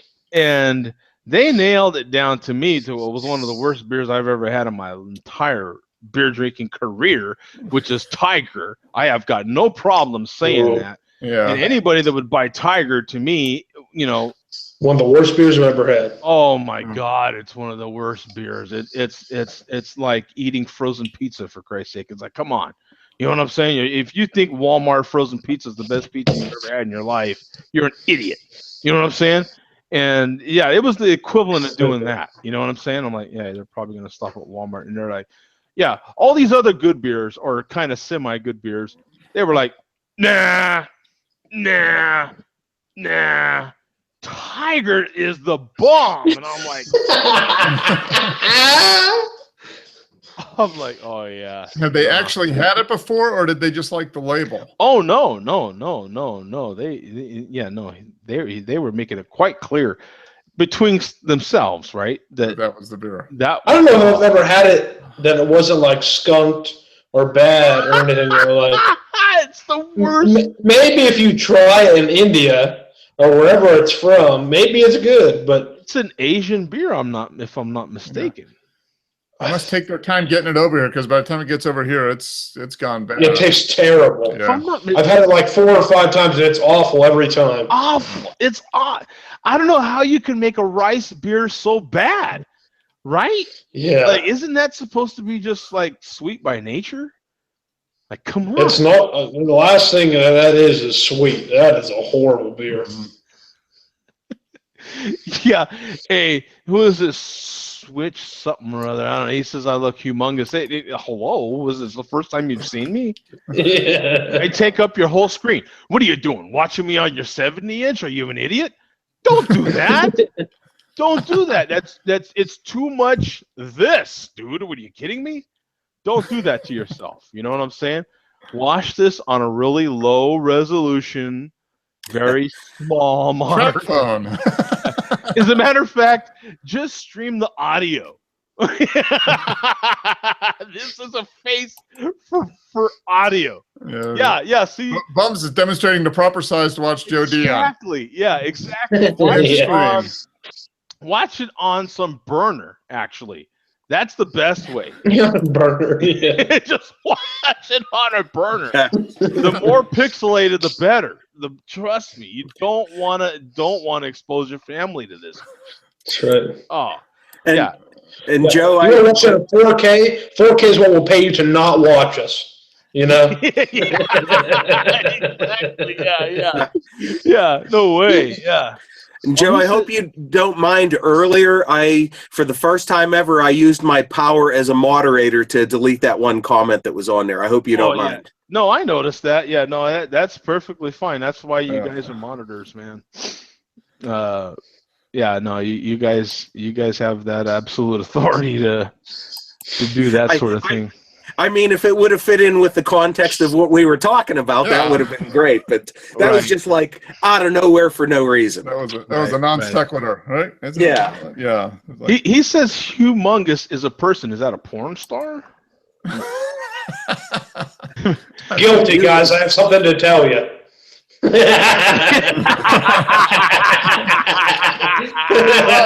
comes out. Yeah, I'm looking up humongous now. You got me curious now. I got to look this up now. If there's a humongous, I've never heard of him. I've never heard of him either. I'm a little scared, like, but we're all going on this journey together. This is humongous original video here on YouTube. Is that humongous? I look like this guy? Oh, this guy right here. This guy. Interview humongous. Huh. Interesting. Oh, okay. So no, he's not humongous. He said there's a He's like guy. doing a commentary or something. Yeah. Even when the waters got dicey. Yeah. That man happens to be with us here today. Oh. And what is his name? This guy. Humongous. I look like this guy? No, you don't. No, you don't. We have the same profile. Now, I take a lot of pride in my man boobs, and mine are a little heftier than that, man. Come on, I'm definitely more breasty than this guy. This guy, he's got a lot of catching up to do. You know what I'm saying? Yeah, don't insult Joe. Don't insult me, man. And I'm pocket T guy. Come on, this guy's got no pocket, and he's got no Carhartt. I'm pocket Carhartt guy. Come on, I'm pocket Carhartt guy.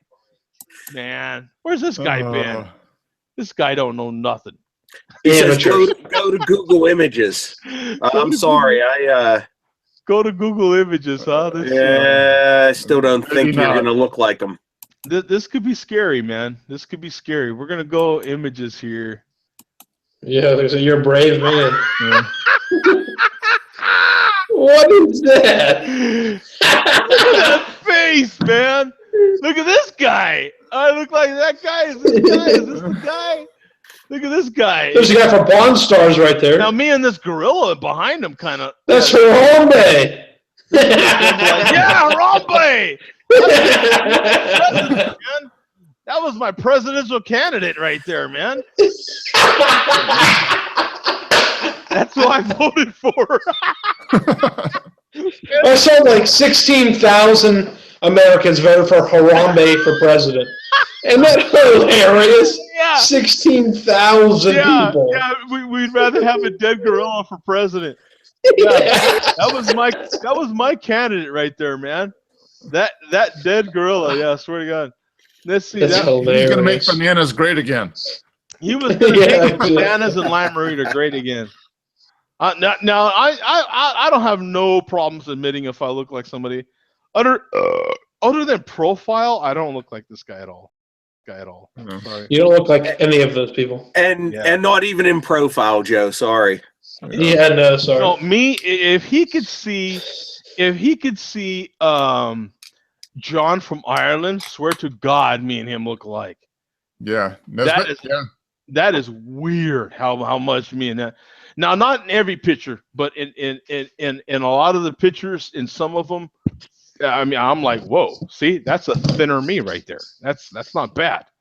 And he's in Ireland. I kind of wish that was me. Yeah, You know what I'm saying? He lives above the Guinness Brewery. That's Yeah. John. If John. I should go over there, live in the Guinness Brewery, and then he could come over here and drive truck for a living, and we'll be good. Yeah. Nobody would know the difference. As a matter of fact, John has a full-time partner, if I'm not mistaken. So yeah, I'd be more than willing to switch. You know what I'm saying? Yeah, we could do the old life swap. Ooh, death by coconut. Look at you. I finally found a fresh 4-pack of it. Oh, cool. I think I told you like a month ago that for the first time ever, I found it for sale in something less than a case, but it was like a year old. I finally found a fresh 4-pack of it. Good. And that's a good beer. Yeah, it is. But I like that a lot. Yeah, it's great. Here's the problem, though. I don't like coconut. Oh, at all? Like, I mean, do you just not like the actual coconut string in your mouth type thing? Or? I don't like coconut, period, unless it's toasted coconut on a zag nut or something like that. But you know what? I would, if this makes any sense, it probably shouldn't. But I would rate this as a 5-star beer. It's a great beer, but I personally don't care for it. No. Does that make any sense? It's a great beer. No, that's good. Exactly how I review sours. Yeah. I know what they intended with this beer, and they did a perfect job of it. Right, if you are a coconut person, this is an incredible beer. It's just not to my taste, but I realize they did a great job with it. Yeah. That's a beer that lives up to the label, unlike pumpkin. Right. No, that's right. No, Death by Coconut is the bomb. Yeah. I don't like coconut, and I love that beer. Yeah. No, just because it's so coconut. Yeah, I mean, they live up to the name, like you said. It's for what it's set out to do. It can't be beat. Yeah. I'd love to try. They have a rum barrel aged one or a bourbon barrel one that they can. I'd love to try that. I've never seen it. It's hard. It is hard to get your. I've been trying. I saw it in a growler, but it was $56 for a growler. Sir, I said, yes, sir. I've been trying to get my hands. There's no way. There's no way. I'm not paying that.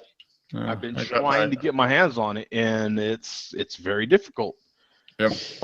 It's very difficult. Mark you had a I had the bourbon barrel aged 1050. That big. I bought 2 of them. I still have 1 can left. I'd like to try that too. The 1050 is the one he had. Yeah.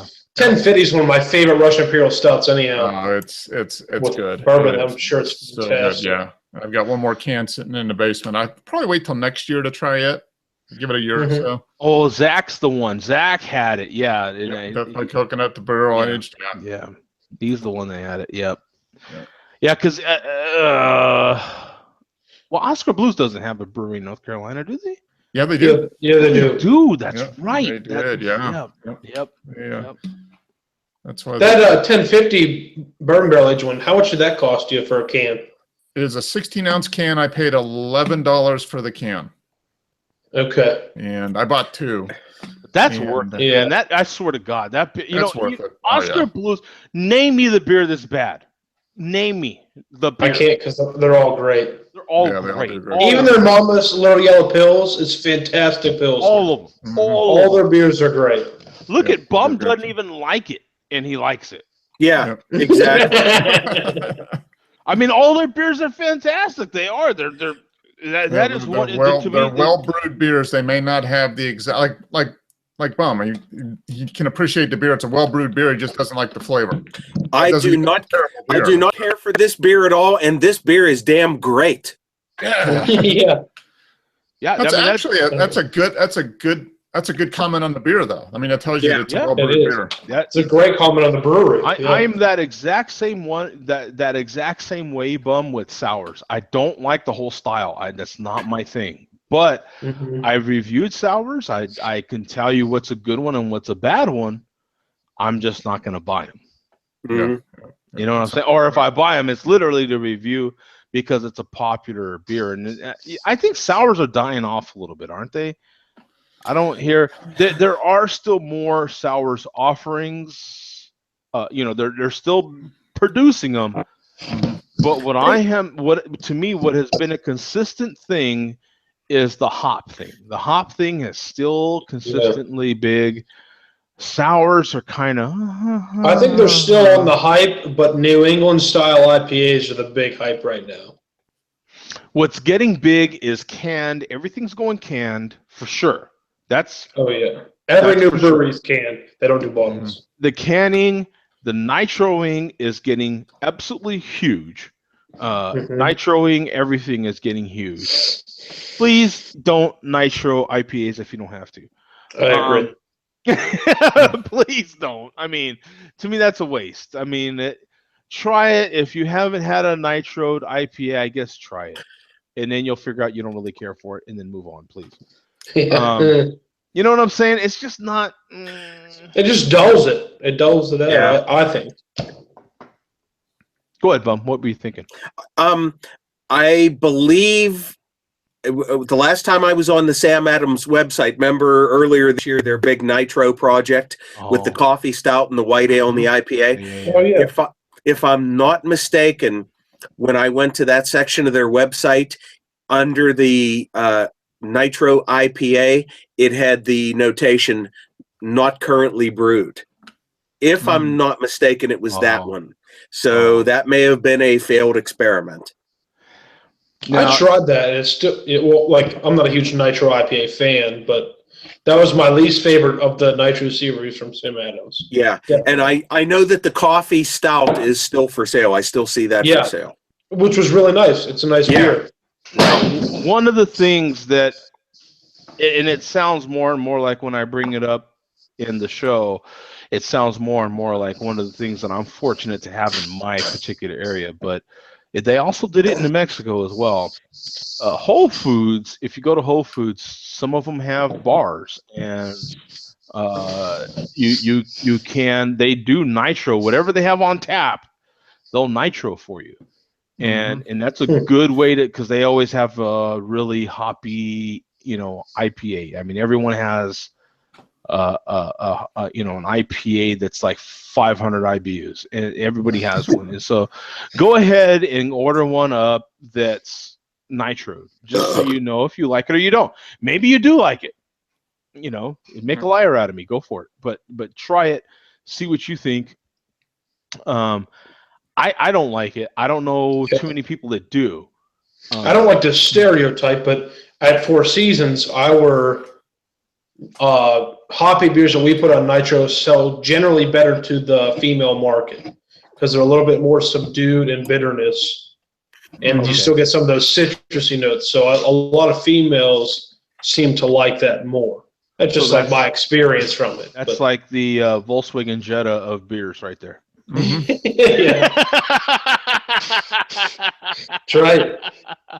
I mean, there's a lot of dudes that own Volkswagen Jettas. Don't get me wrong. I actually love Volkswagen Jettas, but that's the stigma behind a Volkswagen Jetta. It's a female car, right? Car, yeah.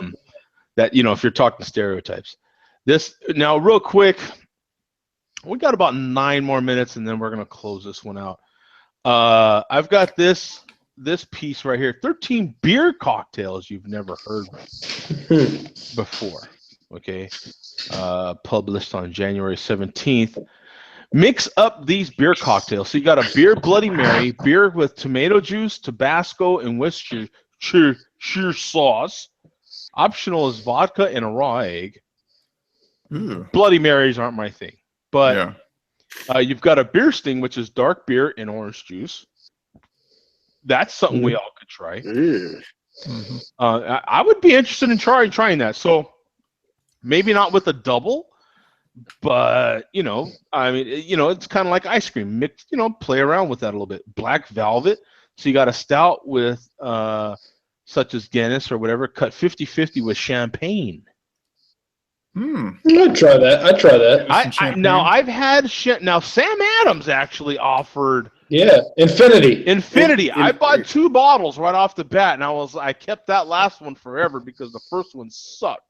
I never had it, but yeah, he's right. It sucked. I bought 2 bottles at $20 per, and that one sucked.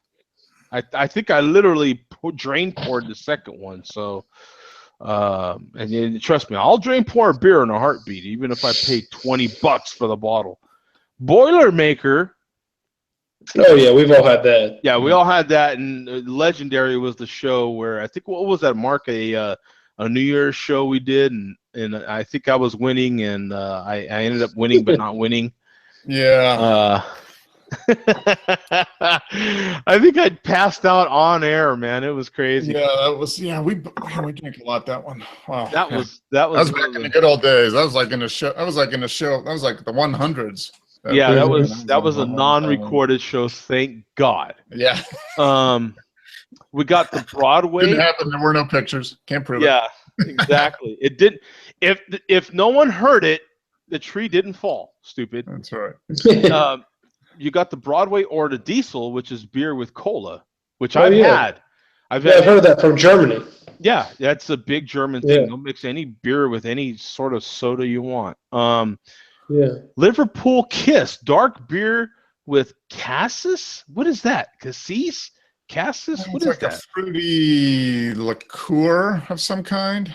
Wow. It's what the Beatles used to drink. Now, what is this? What is this? Magique oil? A shot of Zelina liqueur? I've never heard of that. But. Dropped into a glass of beer. That's a new one.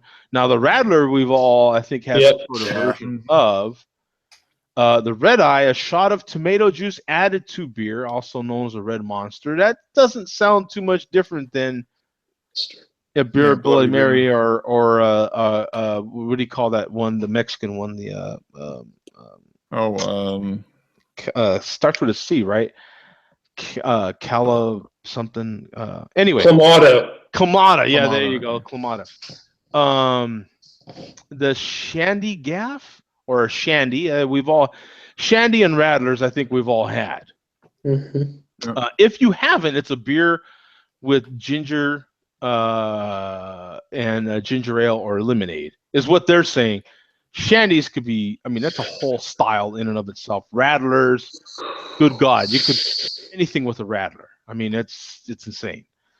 A snake bite. I've got that bottle opener right here. A beer cut with cider, 50-50. That sounds interesting. Terminator is a Long Island iced tea. Beer and Kahlua. Ooh, Kahlua. Oh my God! No wonder they call it a Terminator. Yeah. Yes, I'll be back. Yes. Yeah, you drink that, that'll be back through your. Yeah. You are terminated. Yeah, if you drink that, my friends, you write me and let me know how that went for you, because that's probably one I'm not gonna try. A Long Island iced tea. And the problem with the Long Island iced tea, back in my thinner days when I was, a little more attractive, I used to be able to hit on bartenders. And the more they liked me, the better they would make those iced teas for me, and which is counterproductive, actually. Yeah, in the long run, yeah. It actually doesn't work. It has a direct impact on performance, definitely.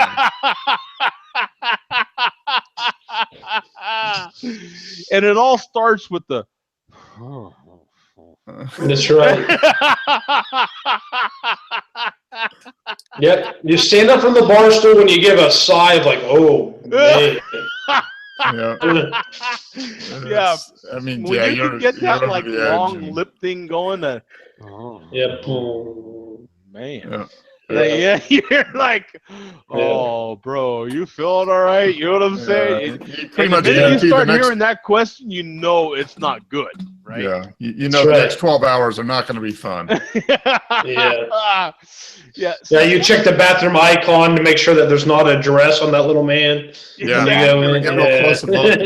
And sometimes you don't even give a rip, right? You're like, yeah, what? Screw it. You know, there's somewhere I can go in here. You know, yeah. That's right. Yeah, that was one of the things I do miss about Germany, because you just kind of went on a wall somewhere. You know, I mean, you know, it was like, Yeah. I made it. I think. Yeah. You know, it was a wall. You know. Yeah, no judgments. Yeah. Yeah. Well, that's one of the bad thing about the wall coming down in Germany. Oh!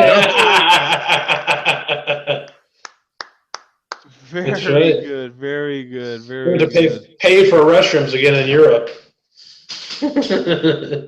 Oh, did I skip the? I did. I missed it. The skip and go naked beer with lemon juice, gin, and often whatever else is on hand. The lemon juice and gin would kind of be good, maybe. But Yeah, lemon juice, gin, and whatever else is on hand. So, and which one do you think you would sample? Which one do you think would be one that you probably would try? Of that little list there that we've got. I love lists, I swear. we actually make one of those beer Bloody Marys with our oatmeal stout at the brewery. Oh, did you? Oh, you do now.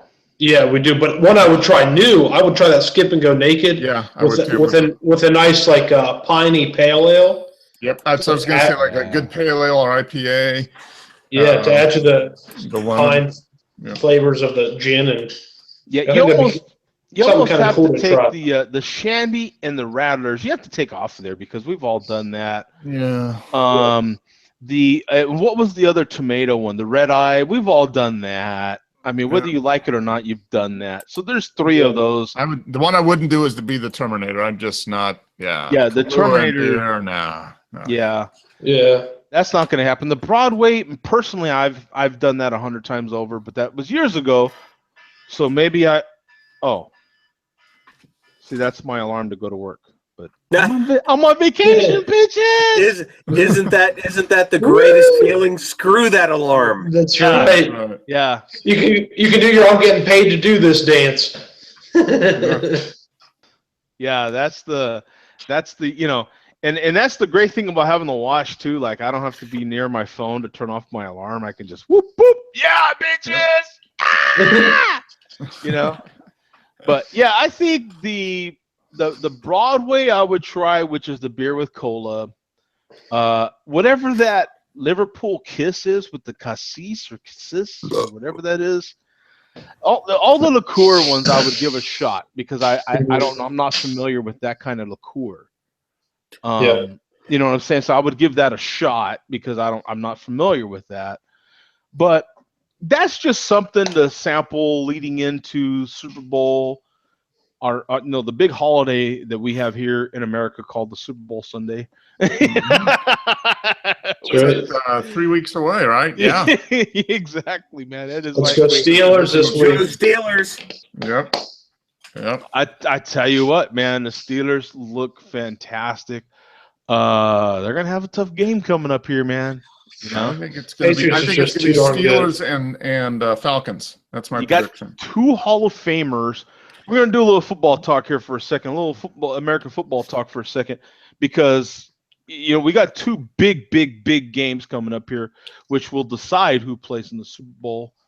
You got the Steelers and the Patriots, and then you've got on the other end Atlanta and the Packers. I mean, it doesn't get much better than that, right? Like, I mean, come on, these have all on paper the billings for just two of the best championship games that we've seen. Yep. In quite some time. Mm-hmm. And Zach says go Pats. I tell you what, man. Zach, I disagree with you, my friend. Of course, right? Yeah. You've got two Hall of Famers playing against each other on the AFC side. There's no doubt about it. The two best quarterbacks on the AFC side are playing each other. Yeah. I mean, the only thing better than that would be for Rodgers to play Brady. That's the only thing better than what's about to happen this weekend. Now, that kind of tells you the outcome that I'm looking forward to, but not necessarily. I just want to see good games. I don't have a dog in any of these hunts. And I'm not going to root for Brady or Roethlisberger because I'm not going to root against either one of them, because either one of them will prove you wrong. I mean, it's just a matter to me of who's going to have the ball last. It's that ridiculous. Like, and it always so often comes down to that. Yeah, you're right. You're right. I mean, look at Aaron Rodgers last. The fun of it. A blowout game in the AFC Championship or NFC Championship is not fun. You want to see a good game. What was more entertaining than that Green Bay? What a good game! What a good game! That was a game, dude. That move that who's the Cowboys running back? Refresh my memory real quick. My gosh. Elliott. That move that he put, that spin move, dude. I mean, he was like down low and then he spun and made Matthews miss. That was sick. That was sick. I was like, look what he just did, man. He burned your ass because he like went to tackle him like that and he grabbed nothing but air. He was like air hugged his ass. You know what I'm saying? Oh, I wasn't rooting for either team, and I was so amped after that game. I couldn't wait for the Steelers game. I'm telling you, that game, I couldn't. I really, just like you said, I didn't really. I don't have a dog in any of this hunts. I'm a Rams fan. But I just want to see some good football. I love football. Yeah, I think you're going to see some good football next week. Oh, this weekend's going to be great. It has all the billings for just being really good football. Any of these teams gets into the Super Bowl, it just has on paper, all the makings of another really good Super Bowl. Really, really looking forward to it. Congrats to Atlanta getting to play another game in the Dome before and this will be the last game. Now, this will be the last game. Has to be it. So, win or lose, this is the last game in the Dome. Now, I tell you, last year, kind of had a similar experience to what Atlanta's going through. Some people might or might not know, as a Cardinal season, I'm a Rams fan, but I'm a Cardinal season ticket holder and a Rams season ticket holder, for Christ's sake, which is ridiculous. But last year, I mean, the Cardinals, I felt like had they played that NFC Championship game it sucks that they almost won, that they beat Green Bay, because then they had to go to Carolina and play. And had who did Carolina play? I'm forgetting who they played. But had they lost, the other team won, that game would have been back here in Arizona. And I felt like had that happened, had they had another game here in Arizona, they'd have been in the Super Bowl. And I think that might be the edge that takes Atlanta over the top to the Super Bowl, because I think that, I mean, Atlanta just looks, the defense looks complete. I mean, you cannot beat how many points that who's the quarterback from Atlanta right now? Matt Ryan. Yep. Yeah, I mean, he is playing MVP style football right now. He is a hell of a quarterback. He's a stud right now. Yeah, he's a stud. And having that game at home is huge, man. That is huge. Yeah, they definitely have the home field advantage here. Last game at the Dome, first time in the playoffs in a long time, opportunity to go to the Super Bowl. Very long time. How long has it been, Mark? They haven't been in the playoffs in 4 years. I mean, so it's the first time they've been in the playoffs in 4 years. Championship game. How long since a championship game? No, it's been a long time. I don't remember it ever in my life, but maybe when I was young. No, I seem to remember Pittsburgh. I feel like Atlanta's just kind of. No, I think they played in a championship when Vic was quarterback. Yeah, that would have been what? Maybe 7-8 years ago, maybe. And if it wasn't Vic, who was the quarterback before Vic? It was one of the last. two big quarterbacks they had. So it was either Vic or I forget who was the big quarterback before that. It was wasn't it the guy with the small two-handled face mask? He was one of the last quarterbacks to do that. Wasn't that Atlanta Eagles 2004? Yeah. Anyway, that's a lifetime ago. yeah, it was. It Yeah. was. Yeah. Man, it's not. But yeah, it's. I mean, I love football as a season ticket holder for two teams. For Christ's sake, I love football. Yeah, I better, right? Mm-hmm. I mean, it's it's just such a perfect end to a good season. Last season, I couldn't stand Carolina. I absolutely could not stand Carolina, and I have relished this season in their failure. I have loved it. Because I couldn't stand it. I couldn't stand all the celebrating, all the pictures they were taking before the game was even over, all the dancing, all the crowding around. And now, to me, they get what this was the karma. This year was Well, that may happen to the Steelers with Antonio Brown. No, I really don't think so. And that was so stupid. That was just stupid.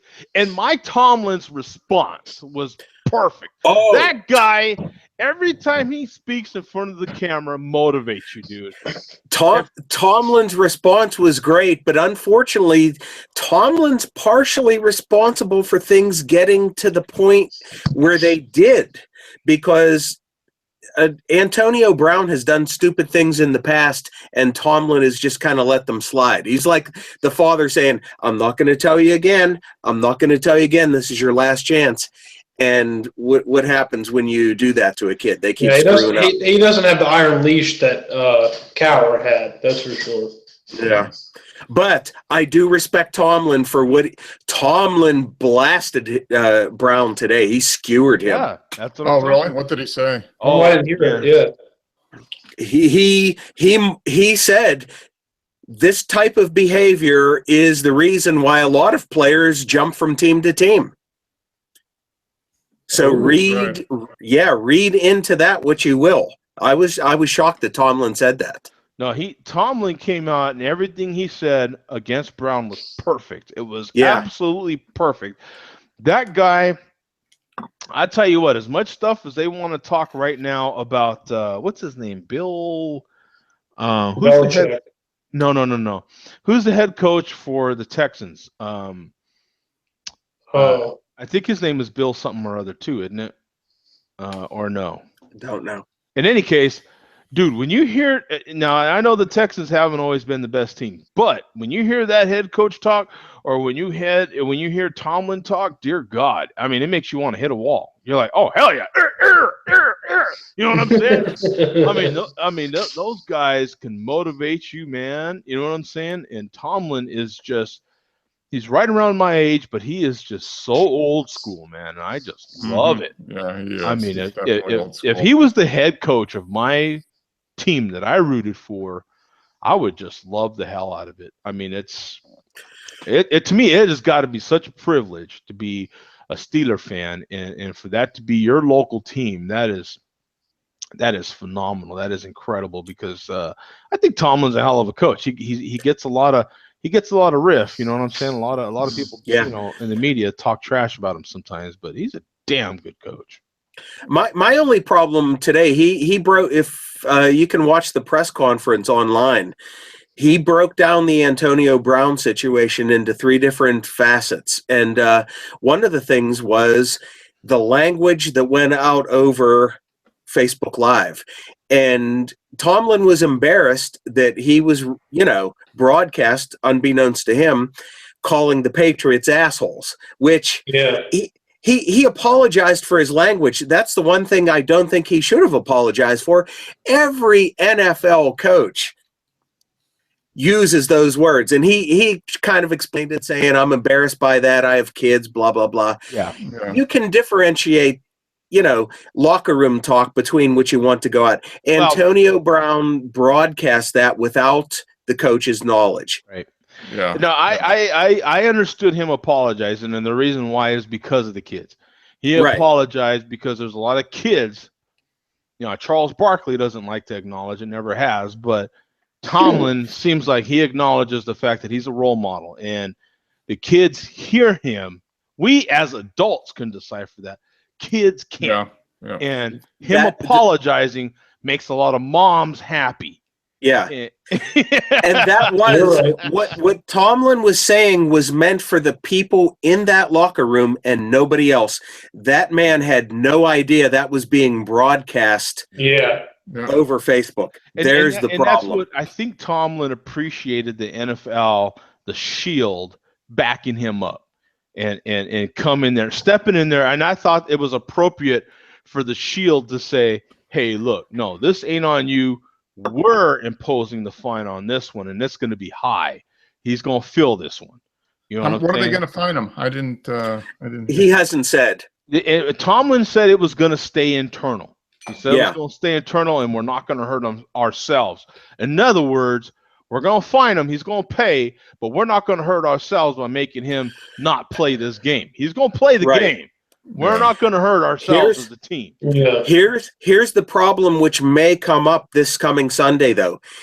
For anybody who knows Antonio Brown, he's going to get scolded for what he did, and I'm not sure if he's smart enough to know that what he did was wrong, because he's very self-centered. He may actually pout during this upcoming game. And I don't really think so. There's too many veterans that are around him. I hope you're right, Joe. I really don't think so. I think there's too many veterans reaching out to that man right now, and he is a smart man. He is, and I think he knows by now that I hope so. That was not an appropriate thing to do, and it's against NFL policy. Actually. Yeah, this isn't his first transgression, though. He has been doing stupid stuff since his first year. And he doesn't ever seem to learn his lesson. It's just one thing after another with him. He's probably always gotten away with it in one level or another. And it's just now reaching the point where he's pissed off enough people enough times. That's exactly what's happened. And Ben Roethlisberger on his local radio show today stated that he was very disappointed with him and his actions, and Tomlin pulled no punches whatsoever. So this is the first time that not everybody, but some of the Steelers' main spokespersons have really called him out for the first time ever. Oh yeah, that's what I'm saying. He's probably well aware by now that he effed up bad. I mean, even Tom Brady spoke out about it. Belichick spoke out about it. I mean, he knows by now. I wasn't so smart. and who was it for the Patriots that they asked about it? They had the ultimate shot at the Steelers when they asked him about Antonio, and he goes, "Oh well, that's the way that team's run."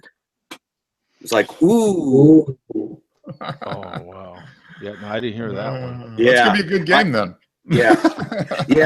There'll be some extra flags, that's for sure. Yeah, a little extracurricular activity going on at that game. I'm really looking forward to that game because Steelers defense is kind of young again, and they've got their motor going again.